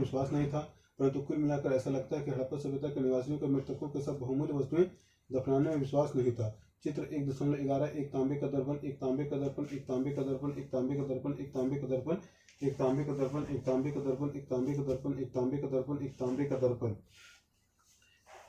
विलासिता की वस्तुओं की खोज, विलासिता की वस्तुओं की खोज, विलासिता की वस्तुओं की खोज, विलासिता की वस्तुओं की खोज, विलासिता की वस्तुओं की खोज। सामाजिक भिन्नता को पहचानने की एक अन्य विधि है ऐसी पुरावस्तुओं का अध्ययन जिन्हें पुरातत्वविद मोटे तौर पर उपयोगी तथा विलास की वस्तुओं में वर्गीकृत करते हैं। सामाजिक भिन्नता को पहचानने की एक अन्य विधि है ऐसी पुरावस्तुओं का अध्ययन जिन्हें पुरातत्वविद मोटे तौर पर उपयोगी तथा विलास की वस्तुओं में वर्गीकृत करते हैं। पहले वर्ग में रोजमर्रा के उपयोग की वस्तुएं सम्मिलित है जिन्हें पत्थर अथवा मिट्टी जैसे समान पदार्थों से आसानी से बनाया जा सकता है। पहले वर्ग में रोजमर्रा के उपयोग की वस्तुएं सम्मिलित है जिन्हें पत्थर अथवा मिट्टी जैसे समान पदार्थों से आसानी से बनाया जा सकता है। इनमें चक्कियां, मृदभांड, सुइयां, झावा आदि शामिल है। ये वस्तु समान रूप से वस्तुओं में सर्वत्र पाई गई है। इनमें चक्कियां, मृदभांड, सुइयां, झावा आदि शामिल है। ये वस्तु समान रूप से वस्तुओं में सर्वत्र पाई गई है। इनमें चक्कियां, मृदभांड, सुइयां, झावा आदि शामिल है। ये वस्तु समान रूप से वस्तुओं में सर्वत्र पाई गई है। पुरातत्वविद उन वस्तुओं का कीमती मानते हैं जो दुर्लभ हो अथवा महंगी स्थानीय स्तर पर अनुपलब्ध पदार्थों से अथवा जटिल तकनीकों से बनी हो। पुरातत्वविद उन वस्तुओं को कीमती मानते हैं जो दुर्लभ हो अथवा महंगे स्थानीय स्तर पर अनुपलब्ध पदार्थों से अथवा जटिल तकनीकों से बनी हो। इस प्रकार फ्योन्स, घिसी हुई रेत अथवा बालू तथा रंग और चिपचिपे पदार्थ के मिश्रण को पकाकर बनाए गए पदार्थ के छोटे पात्र संभवतः कीमती माने जाते थे क्योंकि इन्हें बनाना कठिन था। इस प्रकार फ्योन्स, घिसी हुई रेत अथवा बालू तथा रंग और चिपचिपे पदार्थ के मिश्रण को पकाकर बनाए गए पदार्थ के छोटे पात्र संभवतः कीमती माने जाते थे क्योंकि इन्हें बनाना कठिन था। इस प्रकार फ्योन्स, घिसी हुई रेत अथवा बालू तथा रंग और चिपचिपे पदार्थ के मिश्रण से पकाकर बनाए गए पदार्थ के छोटे पात्र संभवतः कीमती माने जाते थे क्योंकि इन्हें बनाना कठिन था। फ्योन से बना एक पात्र, चित्र 1.12 फ्योन से बना एक पात्र, फ्योन से बना एक पात्र, फ्योन से बना एक पात्र, फ्योन से बना एक पात्र, फ्योन से बना एक पात्र, फ्योन से बना एक पात्र, फ्योन से बना एक पात्र, फ्योन से बना एक पात्र। स्थिति तब और जटिल हो जाती है जब हमें रोजमर्रा के प्रयोग की वस्तुएं जैसे तकलियां जो फ्योन जैसे दुर्लभ पदार्थ से बनी मिलती है, क्या हम इनका वर्गीकरण उपयोगी या विलास की वस्तुओं के रूप में करें। स्थिति तब और जटिल हो जाती है जब हमें रोजमर्रा के प्रयोग की वस्तुएं जैसे तकलियां जो फ्योन्स जैसे दुर्लभ पदार्थों से बनी मिलती है, क्या हम इनका वर्गीकरण उपयोगी या विलास वस्तुओं के रूप में करें। यदि हम ऐसी पुरावस्तुओं के वितरण का अध्ययन करें तो हम पाते हैं कि महंगे पदार्थों से बनी दुर्लभ वस्तुएं सामान्यतः मोहनजोदड़ो और हड़प्पा जैसी बस्ती में केंद्रित और छोटी वस्तुओं में ये विरले में ही मिलते हैं। यदि हम ऐसी पुरावस्तुओं के वितरण का अध्ययन करें तो हम पाते हैं कि महंगे पदार्थों से बनी दुर्लभ वस्तुएं सामान्यतः मोहनजोदड़ो और हड़प्पा जैसी बड़ी बस्तियों में केंद्रित और छोटी बस्तियों में ये विरले ही मिलते हैं। उदाहरण के लिए फ्योन से बने लघुपात्र जो संभवतः सुगंधित द्रवों के पात्रों के रूप में प्रयुक्त हुए अधिकांशतः मोहनजोदड़ो और हड़प्पा से मिले हैं और कालीबंगन जैसी छोटी बस्तियों से बिल्कुल नहीं। उदाहरण के लिए फ्योन से बने लघुपात्र जो संभवतः सुगंधित द्रवों के पात्रों के रूप में प्रयुक्त हुए थे अधिकांशतः मोहनजोदड़ो और हड़प्पा से मिले हैं और कालीबंगन जैसी छोटी बस्तियों से बिल्कुल नहीं। सोना भी दुर्लभ तथा संभवतः आज की तरह कीमती था। हड़प्पा स्थलों से मिले सभी स्वर्ण आभूषण संचयों से प्राप्त हुए थे। सोना भी दुर्लभ तथा संभवतः आज की तरह कीमती था। हड़प्पा स्थलों से मिले सभी स्वर्ण आभूषण संचयों से प्राप्त हुए थे। सोना भी दुर्लभ तथा संभवतः आज की तरह कीमती था। हड़प्पा स्थलों से मिले सभी स्वर्ण आभूषण संचयों से प्राप्त हुए थे। संचय शब्द लोगों द्वारा सावधानीपूर्वक अधिकांशतः पात्रों जैसे कि घड़ों में रखी गई वस्तुओं के लिए प्रयुक्त किया जाता है। संचय शब्द लोगों द्वारा सावधानीपूर्वक अधिकांशतः पात्रों जैसे कि घड़ों में रखी गई वस्तुओं के लिए प्रयुक्त किया जाता था। ऐसे संचय आभूषण के हो सकते थे अथवा धातुकर्मियों द्वारा पुनः उपयोग के लिए संभाल कर रखी गई धातुओं के। ऐसे संचय आभूषणों के हो सकते थे अथवा धातुकर्मियों द्वारा पुनः प्रयोग के लिए संभाल कर रखी गई धातुओं के। यदि किसी कारणवश मूल स्वामियों ने इन्हें पूरा प्राप्त नहीं किया तो ये तब तक अपने स्थान पर ही रहते थे जब तक कोई पुरातत्वविद इन्हें खोज नहीं निकालता था। यदि किसी कारणवश मूल स्वामियों ने इन्हें पुनः प्राप्त नहीं किया तो ये तब तक अपने स्थान पर ही रहते हैं जब तक कोई पुरातत्वविद इन्हें खोज कर नहीं निकालता। शिल्प उत्पादन के विषय में जानकारी। शिल्प उत्पादन के विषय में जानकारी। शिल्प उत्पादन के विषय में जानकारी। मानचित्र 1 में चंदहुंदड़ों को चिन्हित कीजिए। यह मोहनजोदड़ो की तुलना में एक छोटी बस्ती है जो लगभग पूरी तरह से शिल्प उत्पादन में संलग्न थी। मानचित्र 1 में चंदहुंदड़ों को चिन्हित कीजिए। यह मोहनजोदड़ो की तुलना में एक बहुत छोटी बस्ती है जो लगभग पूरी तरह से शिल्प उत्पादन में संलग्न थी। मानचित्र वन में चंदनहुड़ को चिन्हित किया या मोहनजोदड़ो की तुलना में एक बहुत छोटी बस्ती है जो लगभग पूरी तरह से शिल्प उत्पादन में संलग्न थी। शिल्प कार्यों में बनके बनाना, शंख की कटाई, धातु कर्म, मुहर निर्माण तथा बाट निर्माण सम्मिलित था। शिल्प कार्यों में मनके बनाना, शंख की कटाई, धातु कर्म, मुहर निर्माण तथा बाट बनाना सम्मिलित था। शिल्प कार्यों में मनके बनाना, शंख की कटाई, धातु कर्म, मुहर निर्माण तथा बाट बनाना सम्मिलित था। मनकों के निर्माण के लिए प्रयुक्त पदार्थों में की विविधता उल्लेखनीय है। कार्नियल सुंदर लाल रंग का, जैस्पर, साप्टिक, क्वार्ट्ज तथा सल्खड़ी जैसे पत्थर। मनकों के निर्माण में प्रयुक्त पदार्थों की विविधता उल्लेखनीय है। कार्नियल सुंदर लाल रंग, जैस्पर, साप्टिक, क्वार्ट्ज तथा सल्खड़ी जैसे पत्थर। मनकों के निर्माण में प्रयुक्त पदार्थों की विविधता उल्लेखनीय है। कार्नियल सुंदर लाल रंग, जैस्पर, साप्टिक, क्वार्ट्ज तथा सल्खड़ी जैसे पत्थर। तांबा, कांसा तथा सोने जैसी धातुएं। तांबा, कांसा तथा सोने जैसी धातुएं। तांबा, कांसा, सोने, चांदी जैसी धातुएं। तांबा, कांसा, सोने तथा चांदी जैसी धातुएं तथा शंख, फ्यांस और पकी मिट्टी के सभी का प्रयोग मनके बनाने में होता था तथा शंख, फ्यांस और पकी मिट्टी सभी का प्रयोग मनके बनाने में होता था तथा शंख, फ्यांस और पकी मिट्टी सभी का प्रयोग मनके बनाने में होता था। मनकों के निर्माण में प्रयुक्त पदार्थों में विविधता उल्लेखनीय है। कार्नियल सुंदर लाल रंग, जैस्पर, साप्टिक, क्वार्ट्ज तथा सल्खड़ी जैसे पत्थर। तांबा, कांसा, चांदी, सोना जैसी धातुएं तथा शंख, फ्यांस और पकी मिट्टी सभी का प्रयोग मनके बनाने में होता था। मनके के निर्माण में प्रयुक्त पदार्थों की विविधता उल्लेखनीय है। कार्नियल सुंदर लाल रंग, जैस्पर, साप्टिक, क्वार्ट्ज तथा सल्खड़ी जैसे पत्थर। तांबा, कांसा, चांदी तथा सोने जैसी धातुएं तथा शंख, फ्यांस और पकी मिट्टी सभी का प्रयोग मनके बनाने में होता था। कुछ मनके दो या उससे अधिक पत्थरों को आपस में जोड़कर बनाए जाते थे और कुछ सोने के टोप वाले पत्थर के होते थे। कुछ मनके दो या उससे अधिक पत्थरों को आपस में जोड़कर बनाए जाते थे और कुछ सोने के टोप वाले पत्थर होते थे। इनके कई आकार होते थे, जैसे चक्राकार, बेलनाकार, गोलाकार, ढोलाकार और खंडित। इनके कई आकार होते थे, जैसे चक्राकार, बेलनाकार, गोलाकार, ढोलाकार और खंडित। इनके कई आकार होते थे, जैसे चक्राकार, बेलनाकार, गोलाकार, ढोलाकार, खंडित। कुछ को उत्कीर्णन या चित्रकारी के माध्यम से सजाया जाता था और कुछ पर रेखाचित्र उकेरे गए थे। कुछ को उत्कीर्णन या चित्रकारी के माध्यम से सजाया गया था और कुछ पर रेखाचित्र उकेरे गए थे। कुछ को उत्कीर्णन या चित्रकारी के माध्यम से सजाया गया था और कुछ पर रेखाचित्र उकेरे गए थे। चांदी के गहने बर्तन बड़ी मात्रा में। मोहनजोदड़ो घुंडी पार ढक्कन वाला चांदी का जार मिला है। चांदी के गहने प्लस बर्तन बड़ी मात्रा में। मोहनजोदड़ो घुंडीदार ढक्कन वाला चांदी का जार मिला है। घुंडीदार ढक्कन वाला चांदी का जार मिला। मोहनजोदड़ो घुंडीदार ढक्कन वाला चांदी का जार मिला है। मोहनजोदड़ो घुंडीदार ढक्कन वाला चांदी का जार मिला। मोहनजोदड़ो घुंडीदार ढक्कन वाला चांदी का जार मिला। मोहनजोदड़ो घुंडीदार ढक्कन वाला चांदी का जार मिला है। चित्र 1.3 औजार तथा मनके। औजार तथा मनके, औजार तथा मनके, औजार तथा मनके, औजार तथा मनके, औजार तथा मनके, औजार तथा मनके, औजार तथा मनके, औजार तथा मनके, औजार तथा मनके, औजार तथा मनके, औजार तथा मनके। मनके बनाने के लिए तकनीक में प्रयुक्त पदार्थों के अनुसार भिन्नताएं थी। मनके बनाने के लिए तकनीकों में प्रयुक्त पदार्थों के अनुसार भिन्नताएं थी। सल्खड़ी जो एक बहुत मुलायम पत्थर पर आसानी से कार्य हो जाता था। सल्खड़ी जो एक बहुत मुलायम पत्थर पर आसानी से कार्य हो जाता था।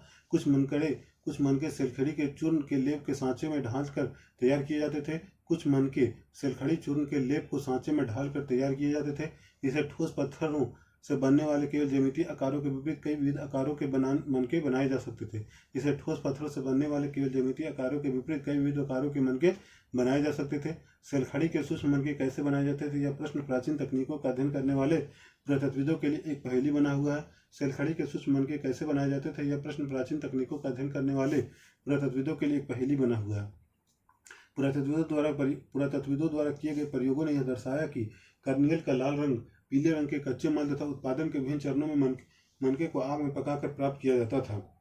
पुरातत्वविदों द्वारा किए गए प्रयोगों ने यह दर्शाया है कि कार्नियल का लाल रंग पीले रंग के कच्चे माल तथा उत्पादन के विभिन्न चरणों में मनके को आग में पकाकर प्राप्त किया जाता था। पुरातत्वविदों द्वारा किए गए प्रयोगों ने यह दर्शाया कि कार्नियल का लाल रंग पीले रंग के कच्चे माल तथा उत्पादन के विभिन्न चरणों में मनके को आग में पकाकर प्राप्त किया जाता था। पत्थर के पिंडों को पहले अपरिष्कृत आकारों में तोड़ा जाता था और फिर बारीकी से सल्फ निकालकर उन्हें अंतिम रूप दिया जाता था। पत्थर के पिंडों को पहले अपरिष्कृत आकारों में तोड़ा जाता था और फिर बारीकी से सल्फ निकालकर इन्हें अंतिम रूप दिया जाता था। घिसाई, पॉलिश और इसमें छेद करने के साथ ही प्रक्रिया पूरी होती थी। घिसाई, पॉलिश और इसमें छेद करने के साथ ही प्रक्रिया पूरी होती थी। चंदहुंदड़ो, लोथल और हाल ही में धौलावीरा से छेद करने के विशेष उपकरण मिले हैं। चंदहुंदड़ो, लोथल और हाल ही में धौलावीरा से छेद करने के विशेष उपकरण मिले हैं। घिसाई, पॉलिश और इनमें छेद करने के साथ यह प्रक्रिया पूरी होती थी। चंदहुंदड़ो, लोथल और हाल ही में धौलावीरा से छेद करने के विशेष उपकरण मिले हैं। यदि आप मानचित्र 1 में नागेश्वर तथा बालाकोट को चिन्हित करें तो आप पाएंगे कि दोनों बस्तियां समुद्र तट के समीप स्थित है। यदि आप मानचित्र 1 में नागेश्वर तथा बालाकोट को चिन्हित करें तो पाएंगे कि दोनों बस्तियां समुद्र तट के समीप स्थित है। यदि आप मानचित्र में नागेश्वर तथा बालाकोट को चिन्हित करें तो आप पाएंगे कि दोनों बस्तियां समुद्र तट के समीप स्थित है। ये शंख से बनी वस्तुएं जिनमें चूड़ियां, करछियां तथा पचिकारी के निर्माण की वस्तुएं सम्मिलित है कि निर्माण का विशिष्ट केंद्र थे जहां से यह माल दूसरी वस्तुओं तक ले जाया जाता था। ये शंख से बनी वस्तुएं जिनमें चूड़ियां, करछियां तथा पच्चीकारी की वस्तुएं सम्मिलित है कि निर्माण के विशिष्ट केंद्र थे जहां से यह माल दूसरी वस्तुओं तक ले जाया जाता था। ये शंख से बनी वस्तुएं जिनमें चूड़ियां, करछियां तथा पच्चीकारी की वस्तुएं सम्मिलित है कि निर्माण के विशिष्ट केंद्र थे जहां से यह माल दूसरी वस्तुओं तक ले जाया जाता था। इसी प्रकार यह भी संभव है कि चन्हुंद्रुर और लोथल से तैयार माल मोहनजोदड़ो और हड़प्पा जैसे बड़े शहरी केंद्रों तक लाया जाता था। इसी प्रकार यह भी संभव है कि चन्हुंद्रुर और लोथल से तैयार माल मोहनजोदड़ो और हड़प्पा जैसे बड़ी शहरी केंद्रों तक लाया जाता था। इसी प्रकार यह भी संभव है कि चन्हुंद्रुर और लोथल से तैयार माल मोहनजोदड़ो और हड़प्पा जैसे बड़े शहरी केंद्रों तक लाया जाता था। चित्र 1.14 मिट्टी से बनी पूरा वस्तुएं मृदभांड, मिट्टी से बनी पूरा वस्तुएं मृदभांड, मिट्टी से बनी पूरा वस्तुएं मृदभांड, मिट्टी से बनी पूरा वस्तुएं मृदभांड, मिट्टी से बनी पूरा वस्तुएं मृदभांड, मिट्टी से बनी पूरा वस्तुएं मृदभांड, मिट्टी से बनी पूरा वस्तुएं मृदभांड। इनमें से कई पूरा वस्तुएं दिल्ली के संग्रहालय में या लोथल के स्थानीय संग्रहालय में देखी जा सकती है। इनमें से कई पूरा वस्तुएं दिल्ली के राष्ट्रीय संग्रहालय या लोथल के स्थानीय संग्रहालय में देखी जा सकती है। उत्पादन केंद्रों की पहचान। मृद मूर्ति। चित्र 1.15 मृद मूर्ति, मृद मूर्ति, मृद मूर्ति, मृद मूर्ति, मृद मूर्ति, मृद मूर्ति, मृद मूर्ति, मृद मूर्ति, मृद मूर्ति, मृद मूर्ति, मृद मूर्ति, मृद मूर्ति। उत्पादन के केंद्रों की पहचान। उत्पादन के केंद्रों की पहचान। शिल्प उत्पादन के केंद्रों की पहचान के लिए पुरातत्वविद समानता निम्नलिखित को ढूंढते हैं। शिल्प उत्पादन के केंद्रों की पहचान के लिए पुरातत्वविद समानता निम्नलिखित को ढूंढते हैं। प्रस्तर पिंड, पूरे शंख तथा तांबा अयस्क जैसा कच्चा माल। प्रस्तर पिंड, पूरे शंख तथा तांबा अयस्क जैसा कच्चा माल। प्रस्तर पिंड, पूरे शंख तथा तांबा अयस्क जैसा कच्चा माल। औजार, अपूर्ण वस्तुएं, त्याग दिया गया माल तथा कूड़ा करकट। औजार, अपूर्ण वस्तुएं, त्याग दिया माल तथा कूड़ा करकट। औजार, अपूर्ण वस्तुएं, त्याग दिया गया माल तथा कूड़ा करकट। यहाँ तक कि कूड़ा करकट शिल्प कार्य के सबसे अच्छे संकेतकों में से एक है। यहाँ तक कि कूड़ा करकट शिल्प कार्य के सबसे अच्छे संकेतकों में से एक है। यहाँ तक कि कूड़ा करकट शिल्प कार्य के सबसे अच्छे संकेतकों में से एक है। उदाहरण के लिए यदि वस्तुओं के निर्माण के लिए शंख अथवा पत्थर को काटा जाता था तो इन पत्थरों के टुकड़े कूड़े के रूप में उत्पादन के स्थान पर फेंक दिए जाते थे। उदाहरण के लिए यदि वस्तुओं के निर्माण के लिए शंख अथवा पत्थर को काटा जाता था तो इन पदार्थों के टुकड़े कूड़े के रूप में उत्पादन के स्थान पर फेंक दिए जाते थे। कभी कभी बड़े बेकार टुकड़ों को छोटे आकार में की वस्तुएं बनाने के लिए प्रयोग किया जाता था, परंतु बहुत छोटे टुकड़ों को कार्यस्थल पर ही छोड़ दिया जाता था। कभी कभी बड़े बेकार टुकड़ों को छोटे आकार की वस्तुएं बनाने के लिए प्रयोग किया जाता था, परंतु बहुत छोटे टुकड़े को कार्यस्थल पर ही छोड़ दिया जाता था। ये टुकड़े इस ओर संकेत करते हैं कि छोटे विशिष्ट केंद्रों के अतिरिक्त मोहनजोदड़ो तथा हड़प्पा जैसे बड़े शहरों में भी शिल्प उत्पादन का कार्य किया जाता था। ये टुकड़े इस ओर संकेत करते हैं कि छोटे विशिष्ट केंद्रों के अतिरिक्त मोहनजोदड़ो तथा हड़प्पा जैसे बड़े शहरों में भी शिल्प उत्पादन का कार्य किया जाता था। चित्र माल प्राप्त करने संबंधी नीतियाँ। माल प्राप्त करने संबंधी नीतियाँ। माल प्राप्त करने संबंधी नीतियाँ। जैसा कि स्पष्ट शिल्प उत्पादन के लिए कई प्रकार के कच्चे माल का प्रयोग होता था। जैसा कि स्पष्ट शिल्प उत्पादन के लिए कई प्रकार के कच्चे माल का प्रयोग होता था। हालांकि कुछ जैसे कि मिट्टी स्थानीय स्तर पर उपलब्ध थे, कुछ अन्य जैसे पत्थर, लकड़ी तथा धातु जलोढ़क मैदानों से बाहर के क्षेत्रों से मंगाने पड़ते थे। हालांकि कुछ जैसे कि मिट्टी स्थानीय स्तर पर उपलब्ध है, कुछ अन्य जैसे पत्थर, लकड़ी तथा धातु जलोढ़क मैदानों से बाहर के क्षेत्रों से मंगाने पड़ते थे। बैलगाड़ियों के मिट्टी से बने खिलौने के प्रतिरूप संकेत करते हैं कि यह सामान तथा लोगों के लिए स्थल मार्गों द्वारा परिवहन का एक महत्वपूर्ण साधन था। बैलगाड़ियों के मिट्टी से बने खिलौने के प्रतिरूप संकेत करते हैं कि यह सामान तथा लोगों के लिए स्थल मार्गों द्वारा परिवहन का एक महत्वपूर्ण साधन था। बैलगाड़ियों के मिट्टी से बने खिलौने के प्रतिरूप संकेत करते हैं कि यह सामान तथा लोगों के लिए स्थल मार्गों द्वारा परिवहन का एक महत्वपूर्ण साधन था। संभवतः सिंधु तथा इसकी उपनदियों के बगल में बने नदी मार्गों और साथ ही तटीय मार्गों का भी प्रयोग किया जाता था। संभवतः सिंधु तथा इनकी उपनदियों के बगल में बने नदी मार्गों और साथ ही तटीय मार्गों का भी प्रयोग किया जाता था। संभवतः सिंधु तथा इसकी उपनदियों के बगल में बने नदी मार्गों और साथ ही तटीय मार्गों का भी प्रयोग किया जाता था। उपमहाद्वीप तथा उसके आगे आने वाले माल। चित्र 1.16 तांबे व कांसे के बर्तन, तांबे व कांसे के बर्तन, तांबे व कांसे के बर्तन, तांबे व कांसे के बर्तन, तांबे व कांसे के बर्तन, तांबे व कांसे के बर्तन, तांबे व कांसे के बर्तन, तांबे व कांसे के बर्तन, तांबे व कांसे का बर्तन, तांबे व कांसे का बर्तन, तांबे व कांसे का बर्तन, तांबे व कांसे का बर्तन। उपमहाद्वीप तथा उसके आगे से आने वाला माल। उपमहाद्वीप तथा उसके आगे से आने वाला माल। उपमहाद्वीप तथा उसके आगे से आने वाला माल। उपमहाद्वीप तथा उससे आगे आने वाले महाद्वीप। हड़प्पावासी सिर्फ उत्पादन हेतु माल प्राप्त करने के कई तरीकों को अपनाते थे। हड़प्पावासी सिर्फ उत्पादन हेतु माल प्राप्त करने के कई तरीके अपनाते थे।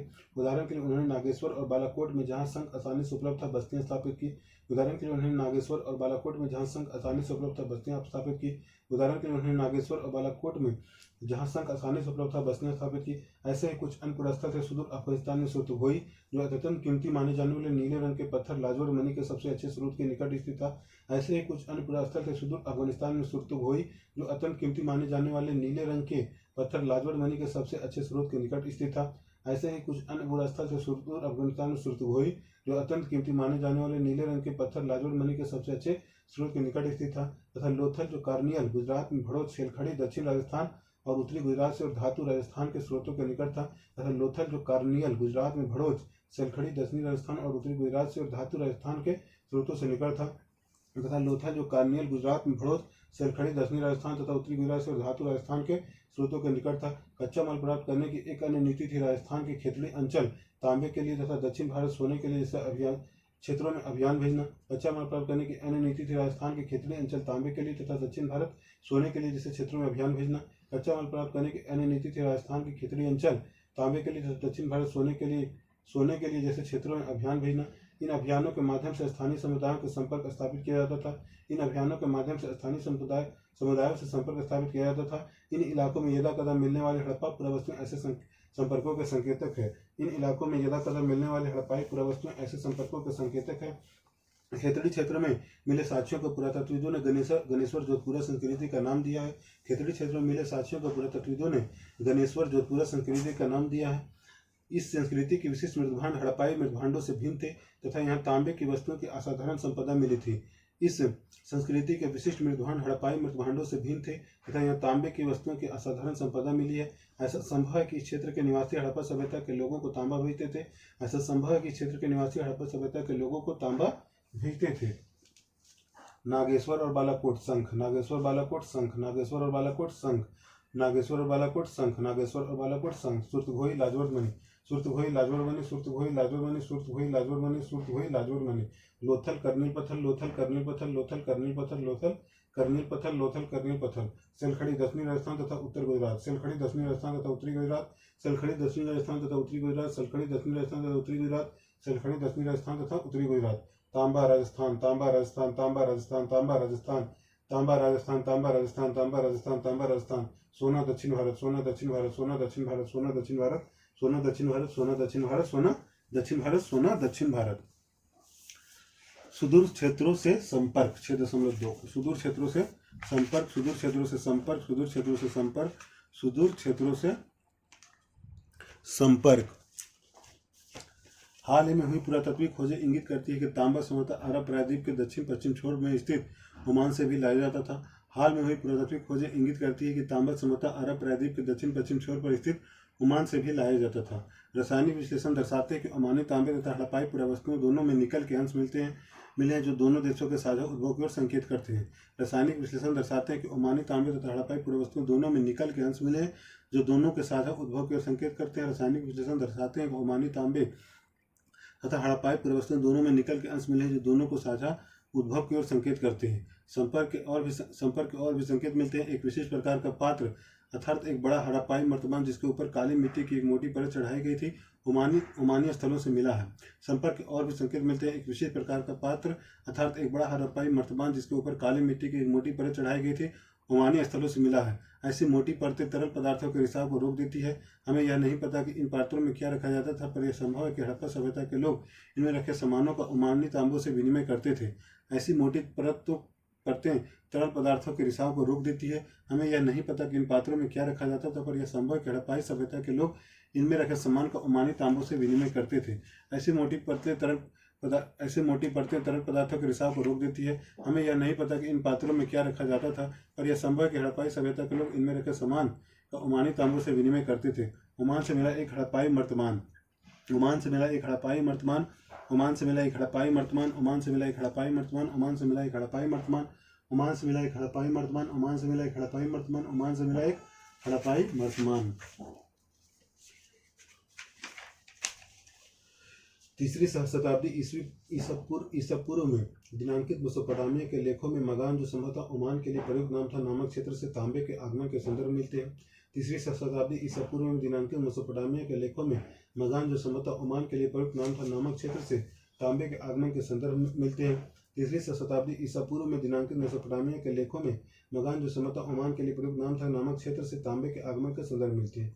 यहाँ रोचक बात यह है कि मेसोपोटामिया के स्थलों से मिले तांबे में भी निकल के अंश मिले हैं। यहाँ रोचक बात यह है कि मेसोपोटामिया के स्थलों से मिले तांबे में भी निकल के अंश मिले हैं। यहाँ रोचक बात यह है कि मेसोपोटामिया के स्थलों से मिले तांबे में भी निकल के अंश मिले। लंबी दूरी के संपर्कों की ओर संकेत करने वाली अन्य पुरातात्विक खोजों में हड़प्पाई, मोहरे, बाढ़, पासे तथा मनके शामिल हैं। लंबी दूरी से संपर्कों की ओर संकेत करने वाली अन्य पुरातात्विक खोजों में हड़प्पाई, मोहरे, बाढ़, पासे तथा मनके शामिल है। लंबी दूरी के संपर्कों की ओर संकेत करने वाली अन्य पुरातात्विक खोजों में हड़प्पाई, मोहरे, बाढ़, पास तथा मनके शामिल है। इस संदर्भ में यह भी देखना महत्वपूर्ण है कि मेसोपोटामिया के लेख दिलमुन, संभवतः बहरीन द्वीप, मगान तथा मेलुहा, संभवतः हड़प्पाई क्षेत्र के लिए प्रयुक्त शब्द नामक क्षेत्रों से संपर्क की जानकारी मिलती है। इस संदर्भ में यह देखना महत्वपूर्ण है कि मेसोपोटामिया के लेख दिलमुन, संभवतः बहरीन द्वीप, मगान तथा मेलुहा, संभवतः हड़प्पाई क्षेत्र के लिए प्रयुक्त शब्द नामक क्षेत्रों की संपर्क जानकारी मिलती है। इस संदर्भ में यह देखना महत्वपूर्ण है कि मेसोपोटामिया के लेख दिलमुन, संभवतः बहरीन द्वीप, मगान तथा मेलुहा, संभवतः हड़प्पाई क्षेत्र के लिए प्रयुक्त शब्द नामक क्षेत्रों से संपर्क की जानकारी मिलती है। यह लेख मेलुहा से प्राप्त निम्नलिखित उत्पादों का उल्लेख करते हैं: कार्नियल, लाजवंत मणि, तांबा, सोना तथा विविध प्रकार की लकड़ियां। यह लेख मेलुहा से प्राप्त निम्नलिखित उत्पादों का उल्लेख करते हैं: कार्नियल, लाजवंत मणि, तांबा, सोना तथा विविध प्रकार की लकड़ियां। यह लेख मेलुहा से प्राप्त निम्नलिखित उत्पादों का उल्लेख करते हैं: कार्नियल, लाजवंत मणि, तांबा, सोना तथा विविध प्रकार की लकड़ियां। मेलुहा के विषय में एक मेसोपोटामिया मिथक बताता है कि तुम्हारा पक्षी हाजर पक्षी हो और उसकी आवाज राजप्रसाद में सुनाई दे। मेलुहा के विषय में एक मेसोपोटामिया मिथक बताता है कि तुम्हारा पक्षी हाजर पक्षी हो और उसकी आवाज राजप्रसाद में सुनाई दे। कई पुरातत्वविदों का यह मानना है कि हाजर पक्षी मोर था। क्या यह नाम उसे अपनी आवाज से मिला था? ऐसा संभव है कि ओमान, बहरीन या मेसोपोटामिया से संपर्क समुद्रिक मार्गों से था। मेसोपोटामिया के लेख मेलुहा को नाविकों का देश कहते हैं। इसके अतिरिक्त हम मोहरों पर जहाज तथा नावों के चित्रांकन पाते हैं। मेसोपोटामिया के लेख मेलुहा को नाविकों का देश कहते हैं। इसके अतिरिक्त हम मोहरों तथा जहाजों पर नावों के चित्रांकन पाते हैं। मेसोपोटामिया के लेख मेलुहा को नाविकों का देश कहते हैं। इसके अतिरिक्त हम मोहरों पर जहाजों तथा नावों के चित्रांकन पाते हैं। चित्र 1.18 यह मेसोपोटामिया के एक विशिष्ट बेलनाकार मुहर है, परंतु इस पर बना कुबड़दार वृषभ का चित्र सिंधु क्षेत्र से लिया गया प्रतीत होता है। यह मेसोपोटामिया की एक विशिष्ट बेलनाकार मुहर है, परंतु इस पर बना कुबड़दार वृषभ का चित्र सिंधु क्षेत्र से लिया गया प्रतीत होता है। यह मेसोपोटामिया की एक विशिष्ट बेलनाकार मुहर है, परंतु इस पर बना कुबड़दार वृषभ का चित्र सिंधु क्षेत्र से लिया गया प्रतीत होता है। यह मेसोपोटामिया की विशिष्ट बेलनाकार मुहर है, परंतु इस पर बना कुबड़दार वृषभ का चित्र सिंधु क्षेत्र से लिया गया प्रतीत होता है। यह मेसोपोटामिया की विशिष्ट बेलनाकार मुहर है, परंतु इस पर बना कुबड़दार वृषभ का चित्र सिंधु क्षेत्र से लिया गया प्रतीत होता है। Dilmun, Bahrain, Magan, Oman, Meluhha, Harappa. Dilmun, Bahrain, Magan, Oman, Meluhha, Harappa. Dilmun, Bahrain, Magan, Oman, Meluhha, Harappa. Dilmun, Bahrain, Magan, Oman, Meluhha, Harappa. Dilmun, Bahrain, Magan, Oman, Meluhha, Harappa. Dilmun, Bahrain, Magan, Oman, Meluhha, Harappa. Dilmun, Bahrain, Magan, Oman, Meluhha, Harappa. Dilmun, Bahrain, Magan, Oman, Meluhha, Harappa. Dilmun, Bahrain, Magan, Oman, Meluhha, Harappa. Dilmun, Bahrain, Magan, Oman, Meluhha, Harappa. Dilmun, Bahrain, Magan, Oman, Meluhha, Harappa. चित्र 1.19 Bahrain में मिली गोलाकार फारस की खाड़ी प्रकार के मुहर पर कभी कभी हड़प्पाई चित्र मिलते हैं। बहरीन में मिली गोलाकार फारस की खाड़ी प्रकार की मुहर कभी कभी हड़प्पाई चित्र मिलते हैं। बहरीन में मिली गोलाकार फारस की खाड़ी प्रकार की मुहर पर कभी कभी हड़प्पाई चित्र मिलते हैं। बहरीन में मिली गोलाकार फारस की खाड़ी प्रकार की मुहर पर कभी कभी हड़प्पाई चित्र मिलते हैं। बहरीन में मिली गोलाकार फारस की खाड़ी प्रकार की मुहर पर कभी कभी हड़प्पाई चित्र मिलते हैं। बहरीन में मिली गोलाकार फारस की खाड़ी प्रकार की मुहर पर कभी कभी हड़प्पाई चित्र मिलते हैं। बहरीन में मिली गोलाकार फारस की खाड़ी प्रकार की मुहर पर कभी कभी हड़प्पाई चित्र मिलते हैं। रोचक तथ्य यह है कि दिलमुन का स्थानीय बाट हड़प्पाई मानक का अनुसरण करते थे। रोचक तथ्य यह है कि दिलमुन के स्थानीय बाट हड़प्पाई मानक का अनुसरण करते थे। रोचक तथ्य यह है कि दिलमुन के स्थानीय बाट हड़प्पाई मानक का अनुसरण करते थे। रोचक तथ्य यह है कि दिलमुन के स्थानीय बाट हड़प्पाई मानक का अनुसरण करते थे। रोचक तथ्य है कि दिलमुन के स्थानीय बाट हड़प्पाई मानक का अनुसरण करते थे। रोचक तथ्य है कि दिलमुन के स्थानीय बाट हड़प्पाई मानक का अनुसरण करते थे। रोचक तथ्य है कि दिलमुन के स्थानीय बाट हड़प्पाई मानक का अनुसरण करते थे। रोचक तथ्य है कि दिलमुन के स्थानीय बाट हड़प्पाई मानक का अनुसरण करते थे। नाव के चित्र वाली मुहर। नाव के चित्र वाली मुहर। नाव के चित्र वाली मुहर। नाव के चित्र वाली मुहर। नाव के चित्र वाली मुहर। नाव के चित्र वाली मुहर। नाव के चित्र वाली मुहर। नाव के चित्र वाली मुहर। नाव के चित्र वाली मुहर। नाव के चित्र वाली मुहर। नाव के चित्र वाली मुहर। नाव के चित्र वाली मुहर। नाव के चित्र वाली मुहर। नाव के चित्र वाली मुहर, नाव के चित्र वाली मुहर।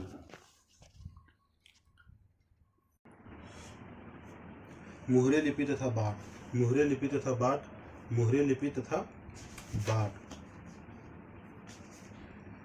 मुहरों और मुद्रांकन, मुहरे और मुद्रांकन, मुहरे और मुद्रांकन। मुहरों और मुद्रांकन का प्रयोग लंबी दूरी के संपर्कों को सुविधाजनक बनाने के लिए होता था। मुहरों और मुद्रांकनों का प्रयोग लंबी दूरी के संपर्कों को सुविधाजनक बनाने के लिए होता था। मुहरों और मुद्रांकनों का प्रयोग लंबी दूरी के संपर्कों को सुविधाजनक बनाने के लिए होता था। कल्पना कीजिए कि सामान से भरा एक थैला एक स्थान से दूसरे स्थान तक भेजा गया। कल्पना कीजिए कि सामान से भरा एक थैला एक स्थान से दूसरे स्थान तक भेजा गया। उसका मुख रस्सी से बांधा गया और गांठ पर थोड़ी गीली मिट्टी जमा कर एक या अधिक मुहर से दबाया गया, जिससे मिट्टी पर मुहरे की छाप पड़ गई। उसका मुख रस्सी से बांधा गया और गांठ पर एक थोड़ी गीली मिट्टी जमा कर एक या अधिक मुहर से दबाया गया, जिससे मिट्टी के मुहरों पर की छाप पड़ गई। यदि इस थैले को अपने गंतव्य स्थान पर पहुंचने तक मुद्रांकन अक्षुण्ण रहा तो इसका अर्थ है कि थैले के साथ किसी प्रकार की छेड़छाड़ नहीं की गई थी। यदि इस थैले के अपने गंतव्य स्थान पर पहुंचने तक मुद्रांकन अक्षुण्ण रहा तो इसका अर्थ था कि थैले के साथ किसी प्रकार की छेड़छाड़ नहीं की गई थी। मुद्रांकन से प्रेषक की पहचान का भी पता चलता था। मुद्रांकन से प्रेषक की पहचान का भी पता चलता था। मुद्रांकन से प्रेषक की पहचान का भी पता चलता था। चित्र 1.21 एक प्राचीन सूचना पट अक्षर, एक प्राचीन सूचना पट के अक्षर, एक प्राचीन सूचना पट के अक्षर, एक प्राचीन सूचना पट के अक्षर, एक प्राचीन सूचना पट के अक्षर, एक प्राचीन सूचना पट के अक्षर, एक प्राचीन सूचना पट के अक्षर, एक प्राचीन सूचना पट के अक्षर, एक प्राचीन सूचना पट के अक्षर। चित्र 1.22 रोपड़ से मिला एक दुर्लभ मुद्रांकन, रोपड़ से मिला एक दुर्लभ मुद्रांकन, रोपड़ से मिला एक दुर्लभ मुद्रांकन, रोपड़ से मिला एक दुर्लभ मुद्रांकन, रोपड़ से मिला एक दुर्लभ मुद्रांकन, रोपड़ से मिला एक दुर्लभ मुद्रांकन, रोपड़ से मिला एक दुर्लभ मुद्रांकन, रोपड़ से मिला एक दुर्लभ मुद्रांकन, रोपड़ से मिला एक दुर्लभ मुद्रांकन, रोपड़ से मिला एक मुद्रांकन। मिट्टी के इस टुकड़े पर कितनी मुहरों की छाप दिखती है? 2। मिट्टी के इस टुकड़ों पर कितनी मुहरों की छाप दिखती है? 2। एक रहस्यमयी लिपि, एक रहस्यमयी लिपि। समानता हड़पाई मुहरों पर एक अंकित में कुछ लिखा है जो संभवतः मालिक के नाम व पदवी को दर्शाता है। समानता हड़पाई मुहरों पर एक अंकित में कुछ लिखा है जो संभवतः मालिक के नाम व पदवी को दर्शाता है। विद्वानों ने सुझाव भी दिया कि इन पर बना चित्र अनपढ़ लोगों के सांकेतिक रूप से इसका अर्थ बताता था। विद्वानों ने यह सुझाव भी दिया कि इन पर बना चित्र आमतौर पर एक जानवर अनपढ़ लोगों को सांकेतिक रूप से इसका अर्थ बताता था। विद्वानों ने यह सुझाव भी दिया इन पर बना चित्र आमतौर पर एक जानवर अनपढ़ लोगों को सांकेतिक रूप से इसका अर्थ बताता था। अधिकांश अभिलेख संक्षिप्त है, सबसे लंबे अभिलेख में लगभग 26 चिन्ह हैं। अधिकांश अभिलेख संक्षिप्त है, सबसे लंबे अभिलेख में लगभग 26 चिन्ह हैं। अधिकांश अभिलेख संक्षिप्त है, सबसे लंबे अभिलेख में लगभग 26 चिन्ह हैं। हालांकि यह लिपि आज तक पढ़ी न जा सकी, पर निश्चित रूप से यह वर्णमाली है जहाँ प्रत्येक चिन्ह एक स्वर अथवा निश्चित व्यंजन को दर्शाता है नहीं थी, क्योंकि इसमें चिन्हों की संख्या कहीं कहीं अधिक है, लगभग 375 से 400 के बीच। हालांकि यह लिपि आज तक पढ़ी नहीं जा सकी, पर निश्चित रूप से यह वर्णमाली है जहाँ प्रत्येक चिन्ह एक स्वर तथा व्यंजन को दर्शाता नहीं थे, क्योंकि इसमें चिन्हों की संख्या कहीं अधिक है, लगभग 375 से 400 के बीच। ऐसा प्रतीत होता है कि यह लिपि दाईं से बाईं की ओर लिखी जाती थी, क्योंकि कुछ मोहरों पर दाईं और चौड़ा अंतराल है, बाईं ओर यह संकुचित है, जिससे लगता है कि उत्कीर्णन ने दाईं ओर से लिखना आरंभ किया और बाद में बाईं ओर स्थान कम पड़ गया। ऐसा प्रतीत होता है कि यह लिपि दाएं से बाईं लिखी जाती थी, क्योंकि कुछ मोहरों पर दाईं ओर चौड़ा अंतराल है और बाईं ओर यह संकुचित है, जिससे लगता है कि उत्कीर्णक ने दाईं ओर से लिखना आरंभ किया और बाद में बाईं ओर स्थान कम पड़ गया। अब हम विभिन्न प्रकार की वस्तुओं को देखते हैं जिन पर लिखावट मिली है। मोहरे, तांबे के औजार, मर्तबानों के अवट, तांबे तथा मिट्टी की लघु पट्टिकाएं, आभूषण, अस्थि छड़े और यहाँ तक कि एक प्राचीन सूचना पट। अब हम उन विभिन्न प्रकार की वस्तुओं को देखते हैं जिन पर लिखावट मिली है। मोहरे, तांबे का औजार, मर्तबानों के अवट, तांबे तथा मिट्टी की लघु पट्टिकाएं, आभूषण, अस्थि छड़े, यहाँ तक कि एक प्राचीन सूचना पट। याद रखिए कि हो सकता है नष्टप्राय वस्तुओं पर भी लिखा जाता हो। क्या इसका अर्थ लगाया जा सकता है कि साक्षरता व्यापक है? याद रखिए कि हो सकता है कि नष्टप्राय वस्तुओं पर भी लिखा जाता हो। क्या इसका अर्थ लगाया जा सकता है कि साक्षरता व्यापक थी? याद रखिए हो सकता है नष्टप्राय वस्तुओं पर भी लिखा जाता हो। क्या इसका अर्थ लगाया जा सकता है कि साक्षरता व्यापक थी? बाट, बाट, बाट, बाट। विनिमय बाटों की एक सूक्ष्म या परिशुद्ध प्रणाली द्वारा नियंत्रित है। विनिमय बाटों की एक सूक्ष्म या परिशुद्ध प्रणाली द्वारा नियंत्रित है। विनिमय बाटों की एक सूक्ष्म या परिशुद्ध प्रणाली द्वारा नियंत्रित है। ये बाट सामान्यतः चट नामक पत्थरों से बनाए जाते थे और आमतौर पर किसी भी तरह के निशान से रहित घनाकार होते थे। ये बाट सामान्यतः चट नामक पत्थर से बनाए जाते थे और आमतौर पर किसी भी तरह के निशान से रहित घनाकार होते थे।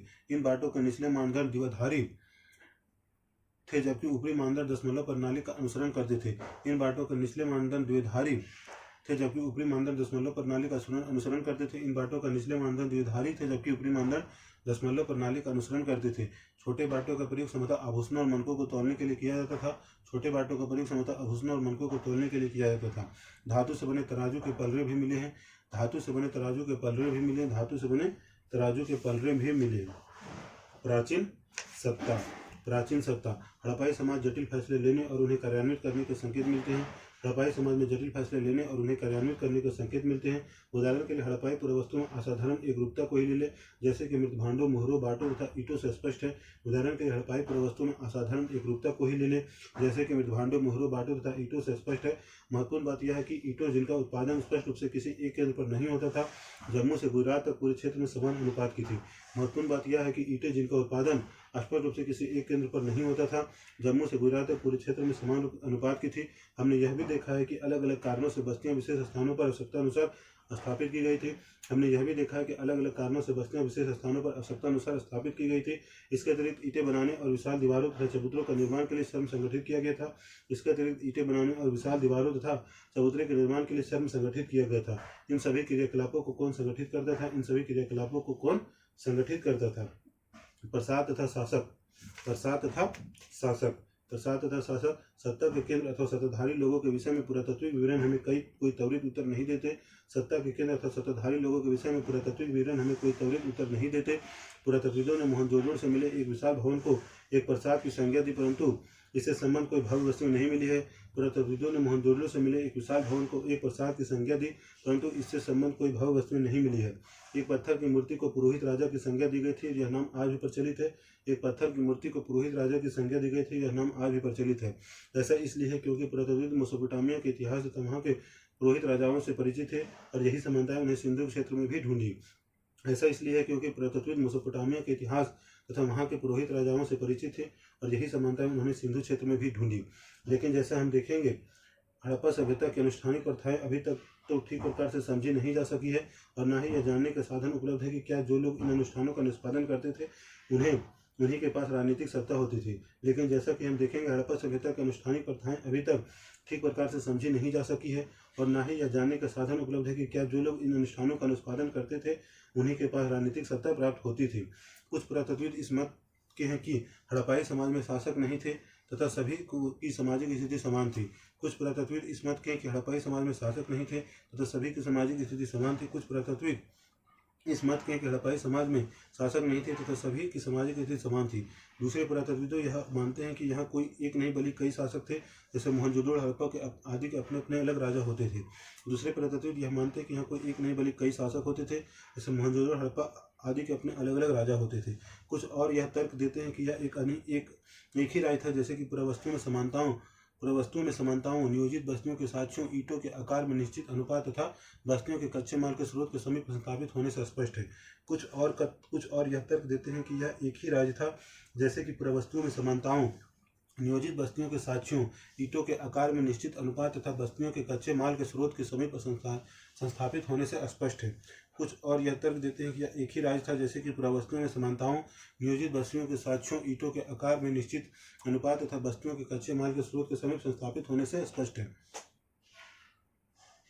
अभी तक की स्थिति की अंतिम परिकल्पना सबसे युक्तिसंगत प्रतीत होती है, क्योंकि यह कदाचित संभव नहीं लगता कि पूरे के पूरे समुदायों द्वारा इकट्ठे ऐसे जटिल निर्णय लिए तथा कार्यान्वित किए जाते होंगे। अभी तक की स्थिति में अंतिम परिकल्पना ही सबसे युक्तिसंगत प्रतीत होती है, क्योंकि यह कदाचित संभव नहीं लगता कि पूरे के पूरे समुदाय द्वारा ऐसे जटिल निर्णय लिए तथा कार्यान्वित किए जाते होंगे।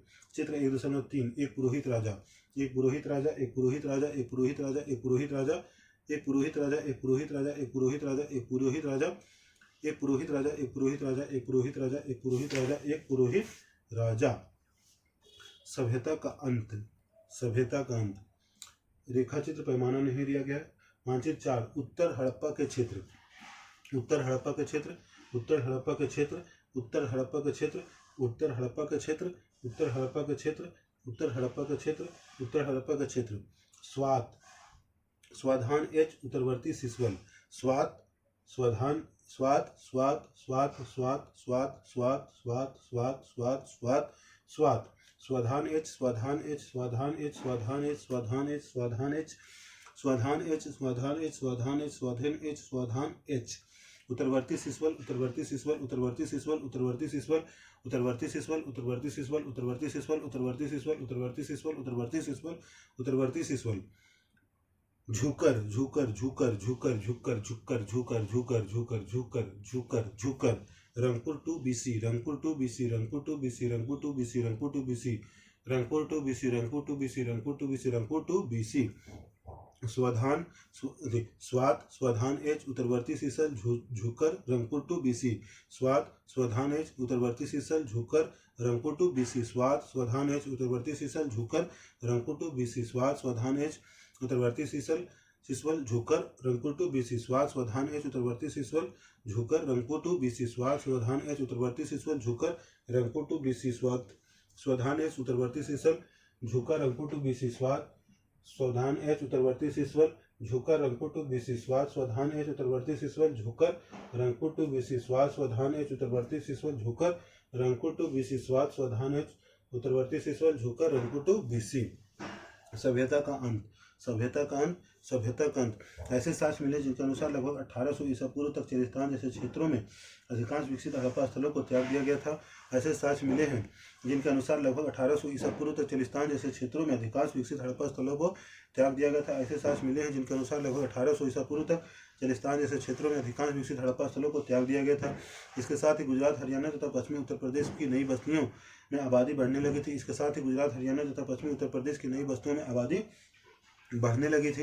इसके साथ ही गुजरात हरियाणा तथा पश्चिमी उत्तर प्रदेश की नई बस्तियों में आबादी बढ़ने लगी थी। ऐसा लगता है कि उत्तर हड़प्पा का क्षेत्र 1900 ईसा पूर्व के बाद भी अस्तित्व में रहे। ऐसा लगता है कि उत्तर हड़प्पा का क्षेत्र 1900 ईसा पूर्व के बाद भी अस्तित्व में रहे। ऐसा लगता है कि उत्तर हड़प्पा का क्षेत्र 1900 ईसा पूर्व के बाद भी अस्तित्व में रहे। कुछ चुने हुए हड़प्पा स्थलों की भौतिक संस्कृति में बदलाव आया था, जैसे सभ्यता की विशिष्ट पुरावस्तुओं बाटों मुहरों तथा विशिष्ट मनकों का समाप्त हो जाना। कुछ चुने हुए हड़प्पा स्थलों की भौतिक संस्कृति में बदलाव आया था, जैसे सभ्यता की विशिष्ट पुरावस्तुओं बाटों मुहरों तथा विशिष्ट मनकों का समाप्त हो जाना। लेखन लंबी दूरी का व्यापार तथा शिल्प विशेषज्ञता भी समाप्त हो गई। लेखन लंबी दूरी का व्यापार तथा शिल्प विशेषज्ञता भी समाप्त हो गई। लेखन लंबी दूरी का व्यापार तथा शिल्प विशेषज्ञता भी समाप्त हो गई। समानतः थोड़ी वस्तुओं के निर्माण के लिए थोड़ा ही माल प्रयोग में लाया जाता था। समानतः थोड़ी वस्तुओं के निर्माण के लिए थोड़ा ही माल प्रयोग में लाया जाता था। समानतः थोड़ी वस्तुओं के निर्माण के लिए थोड़ा ही माल प्रयोग में लाया जाता था। आवास निर्माण की तकनीकों का ह्रास हुआ तथा बड़ी सारणी संरचनाओं का निर्माण अब बंद हो गया। आवास निर्माण की तकनीकों का ह्रास हुआ तथा बड़ी सारणी संरचनाओं का निर्माण अब बंद हो गया। आवास निर्माण तकनीकों का ह्रास हुआ तथा बड़ी सारणी संरचनाओं का निर्माण अब बंद हो गया। कुल मिलाकर पुरावस्तुएं तथा बस्तियां इन संस्कृतियों में एक ग्रामीण जीवन शैली की ओर संकेत करती है। कुल मिलाकर पुरावस्तुएं तथा बस्तियां इन संस्कृतियों में ग्रामीण जीवन शैली की ओर संकेत करती है। इस संस्कृतियों को उत्तर हड़प्पा अथवा अनुवर्ती संस्कृतियां कहा गया। इस संस्कृति को उत्तर हड़प्पा अथवा अनुवर्ती संस्कृतियां कहा गया। इस संस्कृतियों को उत्तर हड़प्पा अथवा अनुवर्ती संस्कृतियां कहा गया। इस संस्कृतियों को उत्तर हड़प्पा अथवा अनुवर्ती संस्कृतियां कहा गया। ये परिवर्तन कैसे हुए, इस विषय में कई व्याख्याएं दी गई हैं। ये परिवर्तन कैसे हुए, इस विषय में कई व्याख्याएं दी गई है। इनमें जलवायु परिवर्तन, वनों की कटाई, अत्यधिक बाढ़, नदियों का सूख जाना या मार्ग बदल लेना तथा भूमि का अत्यधिक उपयोग सम्मिलित है। इनमें जलवायु परिवर्तन, वनों की कटाई, अत्यधिक बाढ़, नदियों का सूख जाना या मार्ग बदल लेना लेकिन तथा भूमि का अत्यधिक उपयोग सम्मिलित है। इनमें जलवायु परिवर्तन, वनों की कटाई, अत्यधिक बाढ़, नदियों का सूख जाना या मार्ग बदल लेना तथा भूमि के अत्यधिक उपयोग सम्मिलित है। इनमें से कुछ कारण कुछ बस्तियों के संदर्भ में तो सही हो सकते हैं, परंतु पूरी सभ्यता के पतन की व्याख्या नहीं करते। इनमें से कुछ कारण कुछ बस्तियों के संदर्भ में तो सही हो सकते हैं, परंतु पूरी सभ्यता के पतन की व्याख्या नहीं करते। ऐसा लगता है कि एक सुदृढ़ एकीकरण के तत्व समता हड़प्पाई राज्यों का अंत हो गया था। ऐसा लगता है कि सुदृढ़ एकीकरण के तत्व समता हड़प्पाई राज का अंत हो गया था। मुहरों, लिपि, विशिष्ट मनकों तथा मृतभांडों के लोप, मानकीकृत बाट प्रणाली के स्थान पर स्थानीय बाटों के प्रयोग, शहरों के पतन तथा परित्याग जैसे परिवर्तन से इस तर्क को बल मिलता है।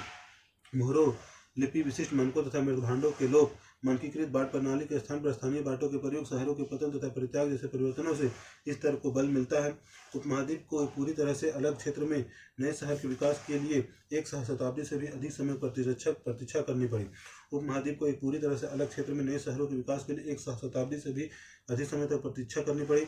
उपमहाद्वीप को एक पूरी तरह से अलग क्षेत्र में नए शहरों के विकास के लिए एक सहस्राब्दी से भी अधिक समय तक प्रतीक्षा करनी पड़ी। एक आक्रमण के साक्ष्य। डैडमन लेन एक संकरी गली है जिसकी चौड़ाई 3 से 6 फीट तक परिवर्ती है। वह बिंदु जहां यह गली पश्चिम की ओर मुड़ती है। 4 फीट तथा 2 इंच की गहराई पर एक खोपड़ी का भाग तथा एक वयस्क की छाती तथा हाथ के ऊपरी भाग की हड्डियां मिली थी। डेडमैन लेक एक संकरी गली है जिसकी चौड़ाई 3 से 6 फीट तक परिवर्ती है। वह बिंदु जहाँ यह गली पश्चिम की ओर मुड़ती है 4 फीट तथा 2 इंच की गहराई पर एक झोपड़ी का भाग, एक वयस्क की छाती तथा हाथ के ऊपरी भाग की हड्डियां मिली है। ये सभी बहुत भुरभुरी अवस्था में थे। यहाँ धड़ पीठ के बल गली में आड़ा पड़ा हुआ था। यह धड़ पीठ के बल गली में आड़ा पड़ा हुआ था। पश्चिम की ओर 15 इंच की दूरी पर एक छोटी खोपड़ी के कुछ टुकड़े थे। इस गली का नाम इन्हीं अवशेषों पर आधारित है। पश्चिम की ओर 15 इंच की दूरी पर एक छोटी खोपड़ी के टुकड़े थे। इस गली का नाम इन्हीं अवशेषों पर आधारित है। John Marshall Mohenjodaro and the Indus civilisation 1931 द्वारा उद्भव। John Marshall Mohenjodaro and the Indus civilisation 1931 द्वारा उद्भव। 1925 में मोहनजोदड़ो के इसी भाग में से 16 लोगों के अस्थि पंजर उन आभूषणों सहित मिले थे जो इन्होंने मृत्यु के समय पहने थे। 1925 में मोहनजोदड़ो के इसी भाग से 16 लोगों के अस्थि पंजर उन आभूषणों सहित मिले थे जो इन्होंने इन्हें मृत्यु के समय पहने थे।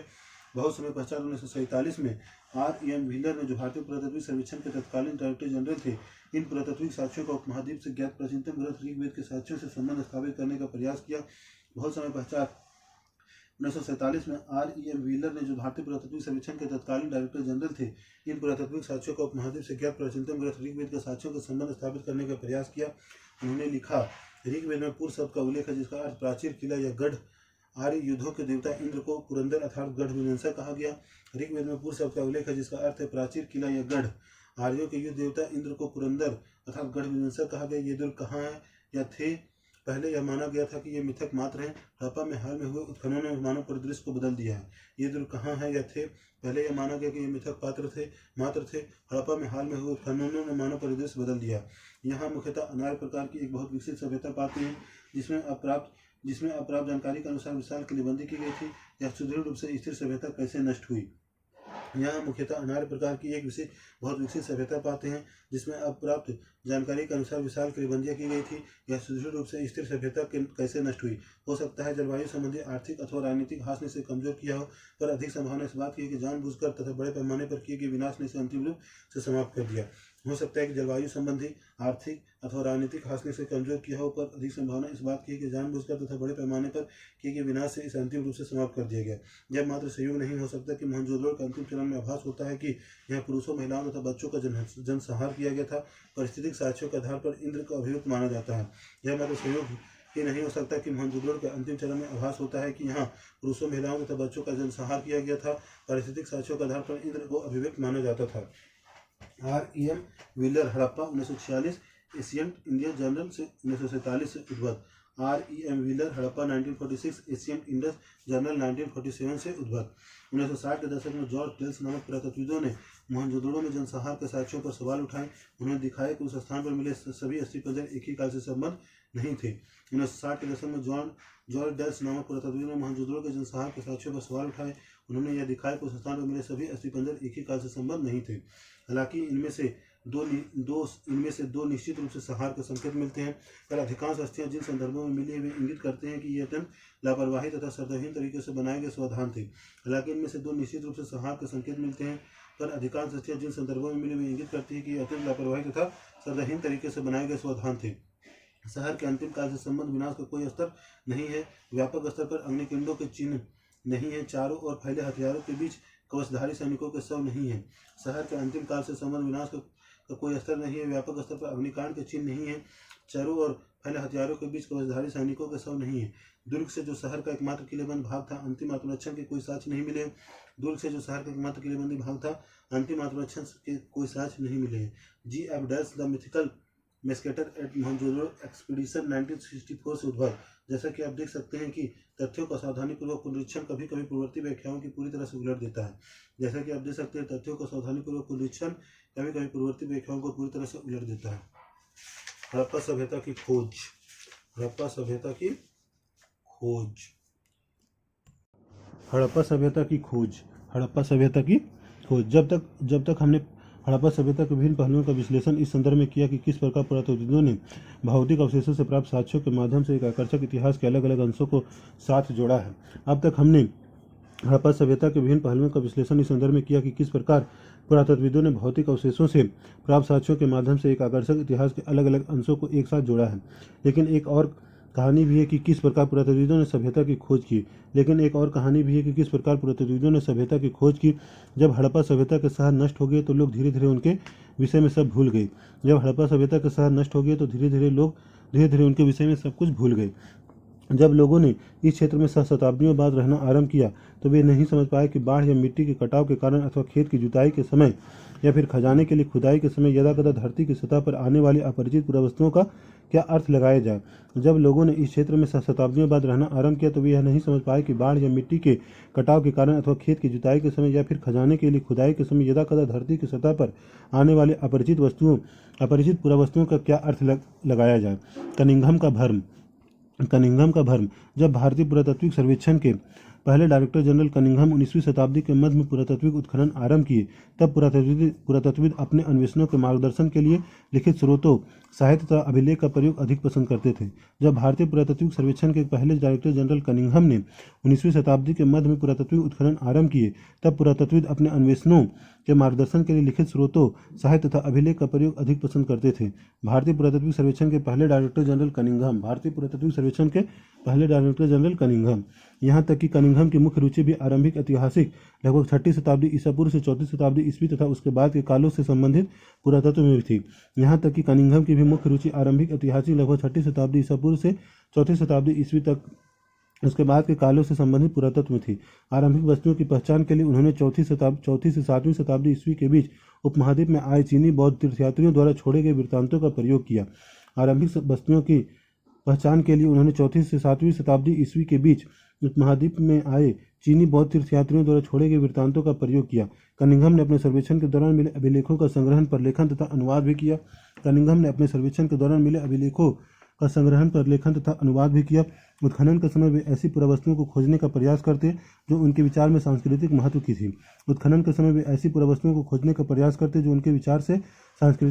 थी। हड़प्पा जैसे पुरास्थल जो चीनी तीर्थयात्रियों के यात्रा कार्यक्रम का हिस्सा नहीं था, जो एक आरंभिक ऐतिहासिक शहर नहीं था, कनिंघम के अन्वेषण के ढांचे में उपयुक्त नहीं बैठता था। हड़प्पा जैसा पुरास्थल जो चीनी तीर्थयात्रियों के यात्रा कार्यक्रम का हिस्सा नहीं था और जो एक आरंभिक ऐतिहासिक शहर नहीं था, कनिंघम के अन्वेषण के ढांचे में उपयुक्त नहीं बैठता था। इसलिए हालांकि हड़प्पाई पुरावस्तु 19वीं शताब्दी में कभी कभी मिलती थी और इनमें से कुछ तो कनिंघम तक पहुंची भी थी, फिर भी वह समझ नहीं पाए कि ये पुरावस्तुएं कितनी प्राचीन थी। इसलिए हालांकि हड़प्पाई पुरावस्तु 19वीं शताब्दी में कभी कभी मिलती थी और इनमें से कुछ तो कनिंघम तक पहुंची भी थी, फिर भी वह समझ नहीं पाए कि ये पुरावस्तुएं कितनी प्राचीन थी।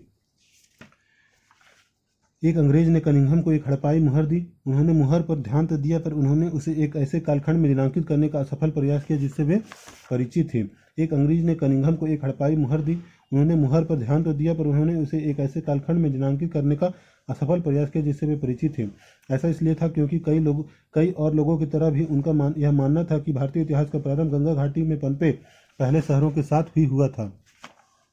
ऐसा इसलिए था क्योंकि कई लोगों की तरह भी उनका भी यह मानना था कि भारतीय इतिहास का प्रारंभ गंगा की घाटी में पनपे पहले शहरों के साथ ही हुआ था। उनकी सुनिश्चित अवधारणा के चलते यह कोई आश्चर्य की बात नहीं कि वह हड़प्पा के महत्व को समझने में चूक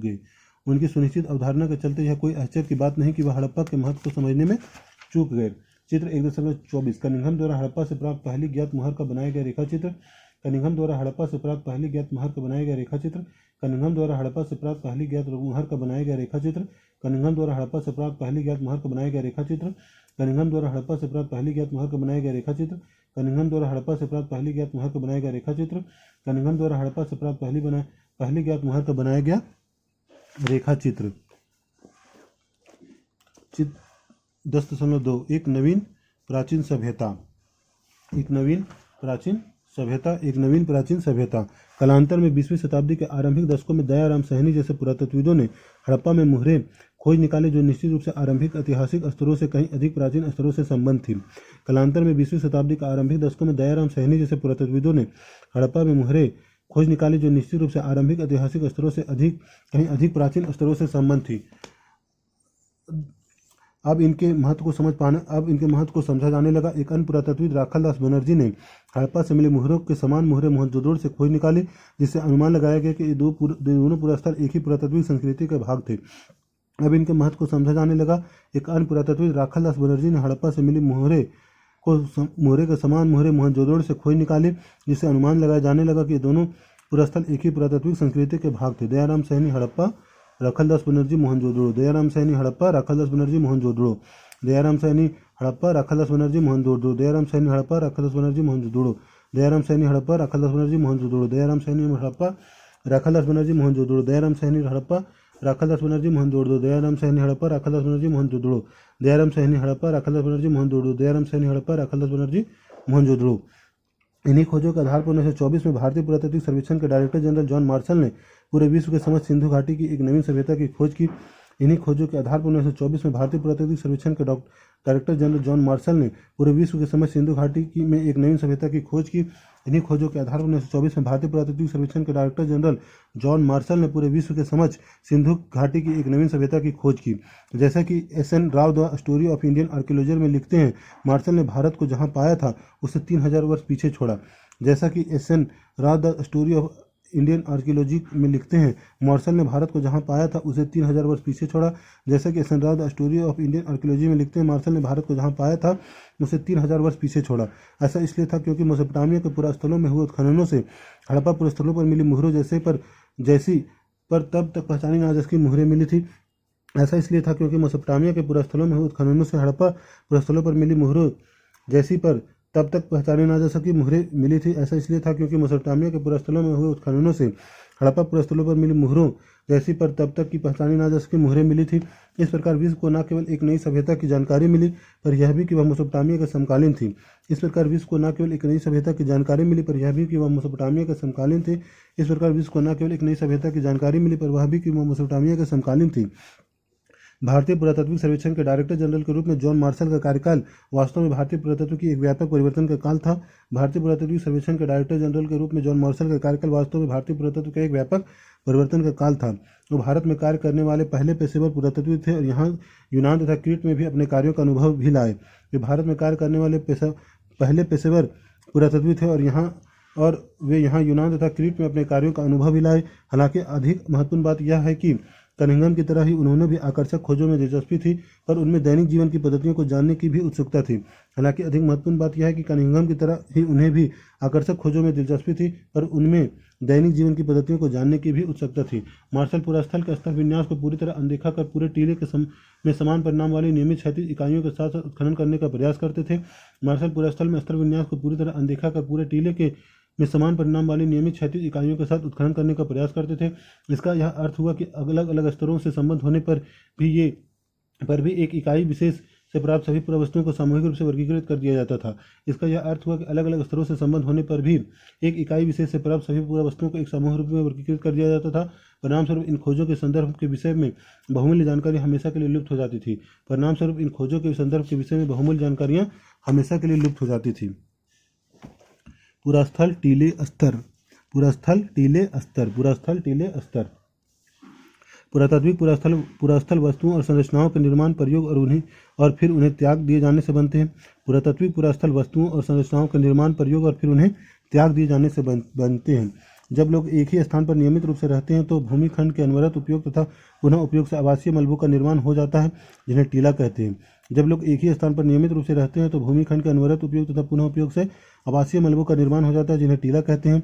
अल्पकालीन या स्थायी परित्याग की स्थिति में हवा या पानी की क्रियाशीलता और कटाव के कारण भूमिखंड के स्वरूप में बदलाव आ जाता है। अल्पकालीन या स्थायी परित्याग की स्थिति में हवा या पानी की क्रियाशीलता और कटाव के कारण भूमिखंड के स्वरूप में बदलाव आ जाता है। इन टीलों में मिले स्तरों से प्राचीन वस्तुओं से आवास का पता चलता है। इन टीलों से मिले स्तरों से प्राप्त प्राचीन वस्तुओं से आवास का पता चलता है। इन टीलों से मिले स्तरों से प्राप्त प्राचीन वस्तुओं से आवास का पता चलता है।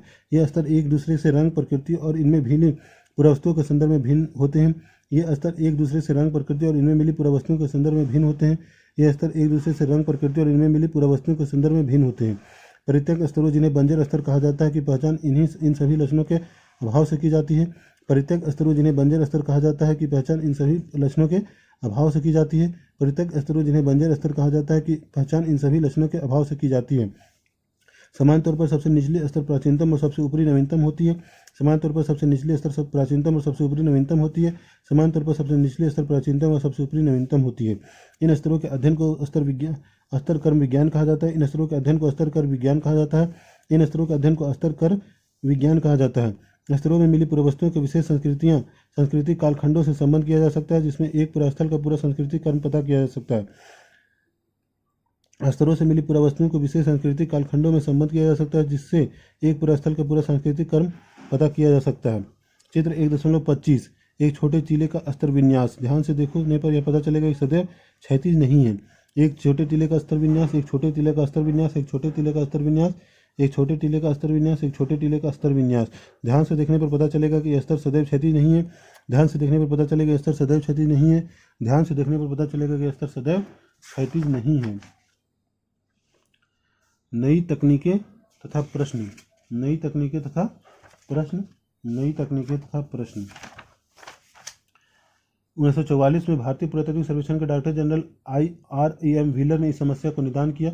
1944 में भारतीय पुरातत्व सर्वेक्षण के डायरेक्टर जनरल बने REM व्हीलर ने इस समस्या का निदान किया। 1944 में भारतीय पुरातत्व सर्वेक्षण के डायरेक्टर जनरल बने REM व्हीलर ने इस समस्या का निदान किया।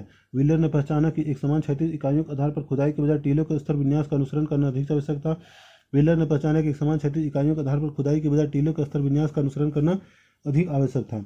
साथ ही सेना के पूर्व ब्रिगेडियर के रूप में उन्होंने पुरातत्व की पद्धति में एक सैनिक परिशुद्धता का समावेश भी किया। साथ ही सेना के पूर्व ब्रिगेडियर के रूप में उन्होंने पुरातत्व की पद्धति में एक सैनिक परिशुद्धता का समावेश भी किया। हड़प्पा सभ्यता की भौगोलिक सीमाओं का आज की राष्ट्रीय सीमाओं से थोड़ा या कोई संबंध नहीं है। हड़प्पा सभ्यता की भौगोलिक सीमाओं का आज की राष्ट्रीय सीमाओं से बहुत थोड़ा या कोई संबंध नहीं है, लेकिन उपमहाद्वीप के विभाजन तथा पाकिस्तान के बनने के पश्चात सभ्यता के प्रमुख स्थल अब पाकिस्तान के क्षेत्र में है। लेकिन उपमहाद्वीप के विभाजन तथा पाकिस्तान के बनने के पश्चात सभ्यता के प्रमुख स्थल अब पाकिस्तान के क्षेत्र में है। इसी कारण से भारतीय पुरातत्वविदों ने भारत में पुरास्थलों को चिन्हित करने का प्रयास किया। कच्छ में हुए व्यापक सर्वेक्षणों से कई हड़प्पाई बस्तियां प्रकाश में आई तथा पंजाब और हरियाणा में किए गए अन्वेषण से हड़प्पा स्थलों की सूची में कई और नाम जुड़ गए। कच्छ में हुए व्यापक सर्वेक्षणों से कई हड़प्पाई बस्तियां प्रकाश में आई तथा पंजाब और हरियाणा में किए गए अन्वेषणों से हड़प्पा स्थलों की सूची में कई और नाम जुड़ गए। हालांकि कालीबंगन, लोथल, राखीगढ़ी और हाल में हुई धौलावीरा की खोज, वहां हुए अन्वेषण तथा उत्खनन इन्हीं प्रयासों का हिस्सा है। नए अन्वेषण अब भी जारी है। हालांकि कालीबंगन, लोथल, राखीगढ़ी और हाल में हुई धौलावीरा की खोज, वहां हुए अन्वेषण तथा उत्खनन इन्हीं प्रयासों का हिस्सा है। नए अन्वेषण अब भी जारी है। इन दशकों में नए प्रश्न महत्वपूर्ण हो गए। यहाँ कुछ पुरातत्वविद आमतौर पर सांस्कृतिक उपक्रम का पता लगाने के इच्छुक रहते हैं, वहीं कुछ और विशेष पुरास्थलों की भौगोलिक स्थिति के पीछे निहित कारणों को समझने का प्रयास करते हैं। इन दशकों में नए प्रश्न महत्वपूर्ण हो गए। यहाँ कुछ पुरातत्वविद आमतौर पर सांस्कृतिक उपक्रम का पता लगाने को इच्छुक रहते हैं, वहीं कुछ और विशेष पुरास्थलों की भौगोलिक स्थिति के पीछे निहित कारणों को समझने का प्रयास करते हैं। वे पुरावस्तुएं रूपी निधि से भी जूझते हैं और उनकी संभावित उपयोगिता को समझने का प्रयास करते हैं। वे पुरावस्तुओं रूपी निधि से भी जूझते हैं और उनकी संभावित उपयोगिता को समझने का प्रयास भी करते हैं। 1980 के दशक से हड़प्पाई पुरातत्व में अंतर्राष्ट्रीय स्तर पर भी रुचि लगातार बढ़ती रही। 1980 के दशक से हड़प्पाई पुरावस्तु में अंतर्राष्ट्रीय स्तर पर भी रुचि लगातार बढ़ती रही है। हड़प्पा और मोहनजोदड़ो दोनों स्थानों पर उपमहाद्वीप के तथा विदेशी विशेषज्ञ संयुक्त रूप से कार्य करते रहे हैं। हड़प्पा और मोहनजोदड़ो दोनों स्थानों पर उपमहाद्वीप तथा विदेशी विशेषज्ञ संयुक्त रूप से कार्य करते रहे। वे आधुनिक वैज्ञानिक तकनीकों का प्रयोग करते हैं, जिनमें मिट्टी, पत्थर, धातु की कुछ वस्तुएं तथा वनस्पति और जानवरों के अवशेष प्राप्त करने हेतु सतह का अन्वेषण और साथ ही उपलब्ध साक्ष्य के हर सूक्ष्म टुकड़े का विश्लेषण सम्मिलित है। वे आधुनिक वैज्ञानिक तकनीकों का प्रयोग करते हैं, जिनमें मिट्टी, पत्थर, धातु की वस्तुएं, वनस्पति और जानवरों के अवशेष प्राप्त करने हेतु सतह के अन्वेषण और साथ ही उपलब्ध साक्ष्य के हर सूक्ष्म टुकड़े का विश्लेषण सम्मिलित है। ये अन्वेषण भविष्य में रोचक परिणामों का आशा दिलाते हैं। हड़प्पा में व्हीलर आरंभिक पुरातत्वविद कई बार साहस की भावना से कार्य करते थे। व्हीलर ने हड़प्पा में अपने अनुभव के विषय में यह लिखा। मुझे याद आता है कि 1944 की एक गर्म रात को पुरातत्विक सर्वेक्षण के नियुक्त डायरेक्टर जनरल के रूप में अपने स्थानीय मुस्लिम अधिकारी के साथ हड़प्पा नामक एक छोटे से रेलवे स्टेशन से एक गहरे बालू के रास्ते पर 4 मील की तंगों की सवारी कर मैं प्राचीन स्थल के टीलों, जो चांद की रोशनी से अवलोकित थे, के समीप स्थित एक विश्राम गृह तक पहुंचा। मुझे याद है कि 1944 की एक गर्म रात को पुरातत्विक सर्वेक्षण के नवनियुक्त डायरेक्टर जनरल के रूप में अपने स्थानीय मुस्लिम अधिकारी के साथ हड़प्पा नामक एक छोटे से रेलवे स्टेशन से एक गहरे बालू के रास्ते पर 4 मील की तांगों की सवारी कर मैं प्राचीन स्थल के टीलों, जो चांद की रोशनी से अवलोकित थे, के समीप स्थित एक विश्राम गृह तक पहुंचा। अपने चिंतित सहकर्मी की इस चेतावनी की हमें अपना निरीक्षण अगली सुबह 5:30 बजे आरंभ कर 7:30 बजे तक समाप्त कर देना चाहिए, जिसके पश्चात बहुत अधिक गर्मी हो जाती है कि प्रवेश द्वार में काली आकृति के पंखे वालों को धीरतापूर्वक बैठा छोड़ तथा पड़ोस की बीहड़ से अनगिनत सियारों की रात की हवा को चीरती हुई आवाज़ के बीच हम सोने चले गए। अपने चिंतित सहकर्मी की चेतावनी की हमें अपना निरीक्षण अगले सुबह 5:30 बजे आरंभ कर 7:30 बजे तक समाप्त कर देना चाहिए, जिसके पश्चात बहुत अधिक गर्मी हो जाती है। के बाद प्रवेश द्वार में काली आकृति के पंखे वाले के धीरतापूर्वक बैठा छोड़ तथा पड़ोस की बीहड़ से अनगिनत सियारों की रात की आवाज़ को चीरती हुई आवाज़ के बीच हम सोने चले गए। अगली सुबह ठीक 5:30 बजे हमारे छोटे से काफिले ने बालू के टीले की ओर बढ़ना आरंभ किया। अगली सुबह ठीक 5:30 बजे हमारे छोटे से काफिले ने बालू के टीले की ओर बढ़ना आरंभ किया। 10 मिनट के भीतर ही मैं रुका और सबसे ऊंचे टीले को देखते हुए अपनी दृष्टि पर अविश्वास के साथ अपनी आंखें मलने लगा। 10 मिनट के भीतर ही मैं रुका और अपने सबसे ऊंचे टीले को देखते हुए अपनी दृष्टि पर अविश्वास के साथ अपनी आंखें मलने लगा।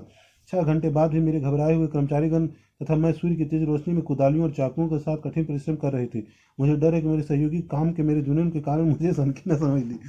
6 घंटे बाद भी मेरे घबराए हुए कर्मचारीगण तथा मैं सूर्य की तेज रोशनी में कुदालियों और चाकुओं के साथ कठिन परिश्रम कर रहे थे। मुझे डर है कि मेरे सहयोगी काम के मेरे जुनून के कारण मुझे सनकी न समझ ले। R.E.M. Wheeler, my archaeological mission to India and Pakistan 1966 से उद्भव। अतीत को जोड़कर पूरा करने की समस्याएं। अतीत को जोड़कर पूरा करने की समस्याएं। जैसा कि हमने देखा, हड़प्पाई लिपि से इन प्राचीन सभ्यता को जानने में कोई मदद नहीं मिलती। जैसा कि हमने देखा, हड़प्पाई लिपि से इन प्राचीन सभ्यता को जानने में कोई मदद नहीं मिलती, बल्कि भौतिक साक्ष्य हैं जो पुरातत्वविदों को हड़प्पाई जीवन को ठीक प्रकार से पुनर्निर्मित करने में सहायक होते हैं। बल्कि भौतिक साक्ष्य जो पुरातत्वविदों को हड़प्पाई जीवन को ठीक प्रकार से पुनर्निर्मित करने में सहायक होते हैं। ये वस्तुएं मृदभांड, औजार, आभूषण, घरेलू सामान हो सकती है। ये वस्तुएं मृदभांड, औजार, आभूषण, घरेलू सामान हो सकती है। कपड़ा, चमड़ा, लकड़ी तथा सरकंडे जैसे जैविक पदार्थ समानतः सड़ जाते हैं। विशेष रूप से उष्णकटिबंधीय क्षेत्रों में जो वस्तुएं बच जाती हैं वे है पत्थर, पकी मिट्टी तथा धातु। कपड़ा, चमड़ा, लकड़ी तथा सरकंडे जैसे जैविक पदार्थ समानतः सड़ जाते हैं। विशेष रूप से उष्णकटिबंधीय क्षेत्रों में जो वस्तुएं बच जाती हैं वे है पत्थर, पकी मिट्टी तथा धातु। यह भी याद रखना आवश्यक है केवल टूटी हुई अथवा अनुपयोगी वस्तुएं ही फेंकी जाती थी। यह भी याद रखना आवश्यक है केवल टूटी हुई अथवा अनुपयोगी वस्तुएं ही फेंकी जाती थी। अन्य वस्तुएं संभवतः पुनः चक्रित की जाती थी। परिणाम स्वरूप जो बहुमूल्य वस्तुएं अक्षत अवस्था में मिलती है या वे अतीत में खो गई थी या फिर संचयन के पश्चात कभी दोबारा प्राप्त नहीं की गई थी। अन्य वस्तुएं संभवतः पुनः चक्रित की जाती थी। परिणाम स्वरूप जो बहुमूल्य वस्तुएं अक्षत अवस्था में मिलती है या तो वे अतीत में खो गई थी या फिर संचयन के पश्चात कभी दोबारा प्राप्त नहीं की गई थी। अन्य शब्दों में कुछ खोजें प्रारूपिक की बजाय संयोगिक होती है। अन्य शब्दों में कुछ खोजें प्रारूपिक के बजाय संयोगिक होती है। खोजों का वर्गीकरण। पुरावस्तुओं की पुनः प्राप्ति पुरातात्विक उद्यम का आरंभ मात्र है। पुरावस्तुओं की पुनः प्राप्ति पुरातात्विक उद्यम का आरंभ मात्र है। इसके बाद पुरातात्विक अपनी खोजों को वर्गीकृत करते हैं। वर्गीकरण का एक समान सिद्धांत प्रयुक्त पदार्थों जैसे पत्थर, मिट्टी, धातु, अस्थि, हाथीदांत आदि के संबंध में होता है। इसके बाद पुरातत्वविद अपनी खोजों को वर्गीकृत करते हैं। वर्गीकरण का एक समान सिद्धांत प्रयुक्त पदार्थों जैसे पत्थर, मिट्टी, धातु, अस्थि, हाथीदांत आदि के संबंध में होता है। दूसरा और अधिक जटिल उनकी उपयोगिता के आधार पर होता है। पुरातत्वविदों को यह तय करना पड़ता है कि उदाहरणतः कोई पुरावस्तु एक औजार है या एक आभूषण या फिर दोनों अथवा अनुष्ठानिक प्रयोग की कोई वस्तु।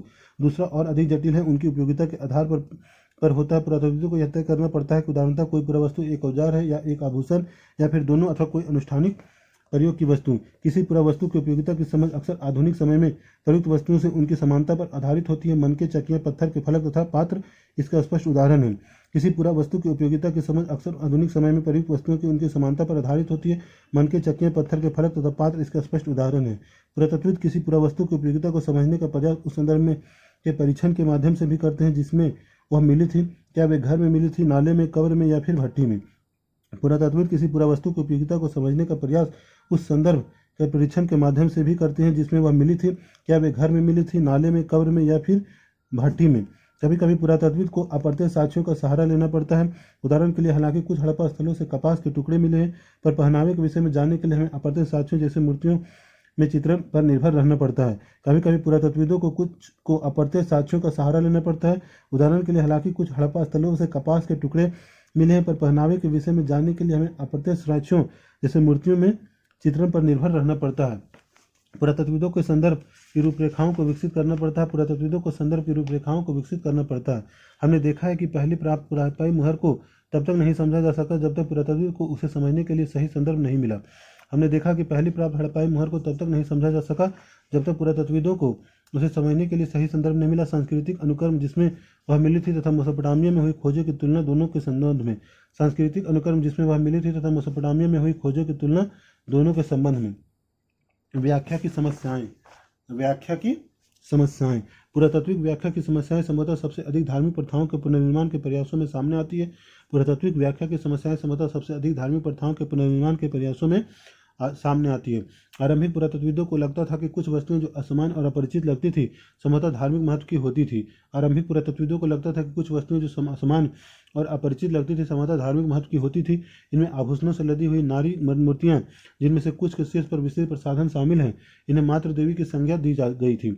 इनमें आभूषणों से लदी हुई नारी मूर्तियां, जिनमें से कुछ के शीर्ष पर विस्तृत प्रसाधन थे शामिल है, इन्हें मातृ देवी की संज्ञा दी गई। पुरुषों के दुर्लभ पत्थर से बनी मूर्तियां, जिनमें उन्हें एक लगभग मानकीकृत मुद्रा में एक हाथ घुटने पर रखे बैठा हुआ दिखाया गया था, जैसे कि पुरोहित राजा को भी इसी प्रकार वर्गीकृत किया गया था। पुरुषों के दुर्लभ पत्थर से बनी मूर्तियां, जिनमें उन्हें एक लगभग मानकीकृत मुद्रा में एक हाथ घुटने पर रख बैठा हुआ दिखाया गया था, जैसे कि पुरोहित राजा को भी इसी प्रकार वर्गीकृत किया गया था। अन्य दृष्टांतों में संरचनाओं के अनुष्ठानिक महत्व का माना गया। इनमें विशाल स्नानागार तथा कालीबंगन और लोथल से मिली वेदियां सम्मिलित है। अन्य दृष्टांतों में संरचनाओं को अनुष्ठानिक महत्व का माना गया है। इनमें विशाल स्नानागार तथा कालीबंगन और लोथल से मिली वेदियां शामिल है। अन्य दृष्टांतों में संरचनाओं को अनुष्ठानिक महत्व का माना गया है। इनमें विशाल स्नानागार तथा कालीबंगन और लोथल से मिली वेदियां शामिल है। कालीबंगन तथा लोथल से मिली वेदियां शामिल है। मोहरे, जिनमें कुछ पर संभवतः अनुष्ठान के दृश्य बने हैं, के परीक्षण से धार्मिक आस्थाओं और प्रथाओं को पुनर्निर्मित करने का भी प्रयास किया गया है। मोहरे, जिनमें से कुछ पर संभवतः अनुष्ठान के दृश्य बने हैं, के परीक्षण से धार्मिक आस्थाओं और प्रथाओं को पुनर्निर्मित करने का प्रयास भी किया गया है। मोहरे, जिनमें से कुछ पर संभवतः अनुष्ठान के दृश्य बने हैं, के परीक्षण से धार्मिक आस्थाओं और प्रथाओं को पुनर्निर्मित करने का प्रयास भी किया गया है। कुछ अन्य जिन पर पेड़ पौधे उत्कीर्णित है, मान्यता अनुसार प्रकृति की पूजा के संकेत देते हैं। कुछ अन्य जिन पर पेड़ पौधे उत्कीर्णित है, मान्यता अनुसार प्रकृति की पूजा का संकेत देते हैं। कुछ अन्य जिन पर पेड़ पौधे उत्कीर्णित है, मान्यता अनुसार प्रकृति की पूजा के संकेत देते हैं। मोहरे पर बनाए गए कुछ जानवर, जैसे कि एक सींग वाला जानवर जिसे आमतौर पर एक श्रृंगी कहा जाता है, कल्पित तथा संश्लिष्ट लगते हैं। मोहरों पर बनाए गए कुछ जानवर, जैसे कि एक सींग वाला जानवर जिसे आमतौर पर एक श्रृंगी कहा जाता है, कल्पित तथा संश्लिष्ट लगते हैं। मोहरों पर बनाए गए कुछ जानवर, जैसे कि एक सींग वाला जानवर जिसे आमतौर पर एक श्रृंगी कहा जाता है, कल्पित तथा संश्लिष्ट लगते हैं। कुछ मोहरों पर एक आकृति जिसे पालथी मारकर योगी की मुद्रा में बैठा दिखाया गया है, और कभी कभी जिसे जानवरों से घिरा दर्शाया गया को आदि शिव अर्थात हिंदू धर्म के प्रमुख देवताओं में से एक का आरंभिक रूप की संज्ञा दी गई है। कुछ मोहरों पर एक आकृति जिसे पालथी मारकर योगी की मुद्रा में बैठा दिखाया गया है, और कभी कभी जिसे जानवरों से घिरा दर्शाया गया है, वो आदि शिव अर्थात हिंदू धर्म के प्रमुख देवताओं में से एक का आरंभिक रूप की संज्ञा दी गई है। इसके अतिरिक्त पत्थर की शंक्वाकार वस्तुओं को लिंग के रूप में वर्गीकृत किया गया है। इसके अतिरिक्त पत्थर की शंक्वाकार वस्तुओं को लिंग के रूप में वर्गीकृत किया गया है। इसके अतिरिक्त पत्थर की शंक्वाकार वस्तुओं को लिंग के रूप में वर्गीकृत किया गया है। हड़प्पाई धर्म के कई पुनर्निर्माण इस अनुमान के आधार पर किए गए हैं कि आरंभिक तथा बाद की परंपराओं में समानताएं होती है। हड़प्पाई धर्म के कई पुनर्निर्माण का अनुमान इस आधार पर किए गए हैं कि आरंभिक तथा बाद की परंपराओं में समानताएं होती है। ऐसा इसलिए होता है क्योंकि अधिकांश पुरातत्वविद ज्ञात से अज्ञात की ओर बढ़ते हैं, अर्थात वर्तमान से अतीत की ओर। ऐसा इसलिए होता है क्योंकि अधिकांश पुरातत्वविद ज्ञात से अज्ञात की ओर बढ़ते हैं, अर्थात वर्तमान से अतीत की ओर। हालांकि यह नीति पत्थर की कचक्रियों तथा पात्रों के संबंध में युक्तिसंगत हो सकती है, लेकिन धार्मिक प्रतीक के संदर्भ में अधिक संदिग्ध रहती है। हालांकि यह नीति पत्थर की चक्कियों तथा पात्रों के संबंध में युक्तिसंगत हो सकती है, लेकिन धार्मिक प्रतीक के संदर्भ में यह अधिक संदिग्ध रहती है। उदाहरण के लिए आइए हम आदि शिव के मोहरों को देखते हैं। सबसे आरंभिक धार्मिक ग्रंथ ऋग्वेद लगभग 1500 से 1000 ईसा पूर्व के बीच संकलित में रुद्र नामक एक देवता का उल्लेख मिलता है, जो बाद की पौराणिक परंपराओं में शिव के लिए प्रयुक्त एक नाम है, पहली शताब्दी ईस्वी में। उदाहरण के लिए आइए हम आदि शिव मोहरों को देखते हैं। सबसे आरंभिक धार्मिक ग्रंथ ऋग्वेद में रुद्र नामक एक देवता का उल्लेख मिलता है, जो बाद की पौराणिक परंपराओं में शिव के लिए प्रयुक्त नाम है। उदाहरण के लिए आइए हम आदि शिव के मोहरों को देखते हैं। सबसे आरंभिक धार्मिक ग्रंथ ऋग्वेद लगभग 1500 से 1000 ईसा पूर्व के बीच संकलित में रुद्र नामक एक देवता का उल्लेख मिलता है, जो बाद की पौराणिक परंपराओं में शिव के लिए प्रयुक्त नाम है। लेकिन शिव के विपरीत रुद्र को ऋग्वेद में न तो पशुपति समान रूप से जानवरों और विशेष रूप से मवेशियों के स्वामी और न ही योगी के रूप में दिखाया गया है। लेकिन शिव के विपरीत रुद्र को ऋग्वेद में न तो पशुपति समान रूप से जानवरों और विशेष रूप से मवेशियों के स्वामी और न ही एक योगी के रूप में दिखाया गया है। लेकिन शिव के विपरीत रुद्र को ऋग्वेद में न तो पशुपति समान रूप से जानवरों और विशेष रूप से मवेशियों के स्वामी और न ही एक योगी के रूप में दिखाया गया है। दूसरे शब्दों में यह चित्रण ऋग्वेद में दिए गए रुद्र के विवरण से मेल नहीं खाता। दूसरे शब्दों में यह चित्रण ऋग्वेद में दिए गए रुद्र के विवरण से मेल नहीं खाता। दूसरे शब्दों में यह चित्रण ऋग्वेद में दिए गए रुद्र के विवरण से मेल नहीं खाता। फिर क्या कोई यह समन था, जैसा कि कुछ विद्वानों ने सुझाया? फिर क्या कोई समन था, जैसा कि कुछ विद्वानों ने समझाया? फिर क्या कोई समन था, जैसा कि कुछ विद्वानों ने सुझाया? चित्र 1.26 क्या यह एक मात्र देवी थी? क्या यह एक मात्र देवी थी? क्या यह एक मात्र देवी थी? क्या यह एक मात्र देवी थी? क्या यह एक मात्र देवी थी? क्या यह एक मात्र देवी थी? क्या यह एक मात्र देवी थी? क्या यह एक मात्र देवी थी? क्या यह एक मात्र देवी थी? एक आध शिव मुहर, एक आध चित्र 1.27 एक आध शिव मुहर, एक आध शिव मुहर, एक आध शिव मुहर, एक आध शिव मुहर, एक आध शिव मुहर, एक आध शिव मुहर, एक आध शिव मुहर, एक आध शिव मुहर, एक आध शिव मुहर, एक आध शिव मुहर। हाथी बाघ श्रृंगी भैंस, हाथी बाघ श्रृंगी भैंस, हाथी बाघ श्रृंगी भैंस, हाथी बाघ श्रृंगी भैंस, हाथी बाघ श्रृंगी भैंस, हाथी बाघ श्रृंगी भैंस, हाथी बाघ श्रृंगी भैंस, हाथी बाघ श्रृंगी भैंस, हाथी बाघ श्रृंगी भैंस, हाथी बाघ श्रृंगी भैंस, हाथी बाघ श्रृंगी भैंस, हाथी बाघ श्रृंगी भैंस। लिंग उस परिष्कृत पत्थर को कहा जाता है जिसकी पूजा भगवान शिव के रूप में होती है। लिंग उस परिष्कृत पत्थर को कहा जाता है जिसकी पूजा भगवान शिव के रूप में होती है। लिंग उस परिष्कृत पत्थर को कहा जाता है जिसकी पूजा भगवान शिव के रूप में होती है। लिंग उस परिष्कृत पत्थर को कहा जाता है जिसकी पूजा भगवान शिव के रूप में होती है। लिंग उस परिष्कृत पत्थर को कहा जाता है जिसकी पूजा भगवान शिव के रूप में होती है। समन, समन वे महिलाएं पुरुष होते हैं जो जादुई तथा इलाज करने की शक्ति होने के साथ ही दूसरी दुनिया से संपर्क साधने में समर्थ का दावा करते हैं। समन वे महिलाएं और पुरुष होते हैं जो जादुई तथा इलाज करने की शक्ति होने साथ ही दूसरी दुनिया से संपर्क साधने के समर्थ का दावा करते हैं। समन वे महिलाएं और पुरुष होते हैं जो जादुई तथा इलाज करने की शक्ति होने के साथ ही दूसरी दुनिया से संपर्क साधने के समर्थ का दावा करते हैं। समन वे महिलाएं और पुरुष होते हैं जो जादुई तथा इलाज करने की शक्ति होने के साथ ही दूसरी दुनिया से संपर्क साधने के समर्थ का दावा करते हैं। समन वे महिलाएं पुरुष होते हैं जो जादुई तथा इलाज करने की शक्ति होने के साथ ही दूसरी दुनिया से संपर्क साधने के समर्थ का दावा करते हैं। मुहरे या लिंग चित्र 1.28 मुहरे या लिंग, मुहरे या लिंग चित्र 1.28 मुहरे या लिंग, मुहरे या लिंग, मुहरे या लिंग, मुहरे या लिंग, मुहरे या लिंग, मुहरे या लिंग, मुहरे या लिंग। सबसे आरंभिक उत्खननों में से एक मैके इन पत्थर के विषय में यह कहते हैं। लाजवत मणि, जैस्पर, चालसेडनी तथा अन्य पत्थरों से बने छोटे आकार के शंकुओं जो सुंदरता से तराशे और तैयार किए गए थे, जो 2 इंच से भी कम ऊंचाई के थे, को लिंग माना गया है। दूसरी तरफ यह भी संभव है कि इनका प्रयोग पट्टे पर खेले जाने वाले खेलों में होता था। सबसे आरंभिक उत्खननों में से एक मैके इन पत्थरों के विषय में यह कहते हैं। लाजवत मणि, जैस्पर, चालसेडनी तथा अन्य पत्थरों से बने छोटे आकार के शंकुओं जो सुंदरता से तराशे और तैयार किए जाते थे तथा जो 2 इंच से भी कम ऊंचाई के थे, को लिंग माना गया। दूसरी तरफ यह भी संभव है कि इनका प्रयोग पट्टों पर खेले जाने वाले खेलों में होता था। चित्र 1.29 पक्की मिट्टी के खिलौने की गाड़ी, पक्की मिट्टी की खिलौने की गाड़ी, पक्की मिट्टी की खिलौने की गाड़ी, पक्की मिट्टी की खिलौना गाड़ी, पक्की मिट्टी की खिलौना गाड़ी, पक्की मिट्टी की खिलौना गाड़ी, पक्की मिट्टी की खिलौना गाड़ी, पक्की मिट्टी का खिलौना गाड़ी, पक्की मिट्टी का खिलौना गाड़ी, पक्की मिट्टी का खिलौना गाड़ी, पक्की मिट्टी का खिलौना गाड़ी, पक्की मिट्टी का खिलौना गाड़ी। इतने दशकों में हुए पुरातात्विक कार्यों की क्या उपलब्धि है? हड़प्पाई अर्थव्यवस्था के बारे में अब हमारी जानकारी कुछ बेहतर है। इतने दशकों में हुए पुरातात्विक कार्यों की क्या उपलब्धि है? हड़प्पाई अर्थव्यवस्था के बारे में अब हमारी जानकारी कुछ बेहतर है। हम सामाजिक भिन्नताओं की गुत्थी सुलझाने में सफल हुए और सभ्यता की कार्यप्रणाली के विषय में हमारी जानकारी कुछ बड़ी है।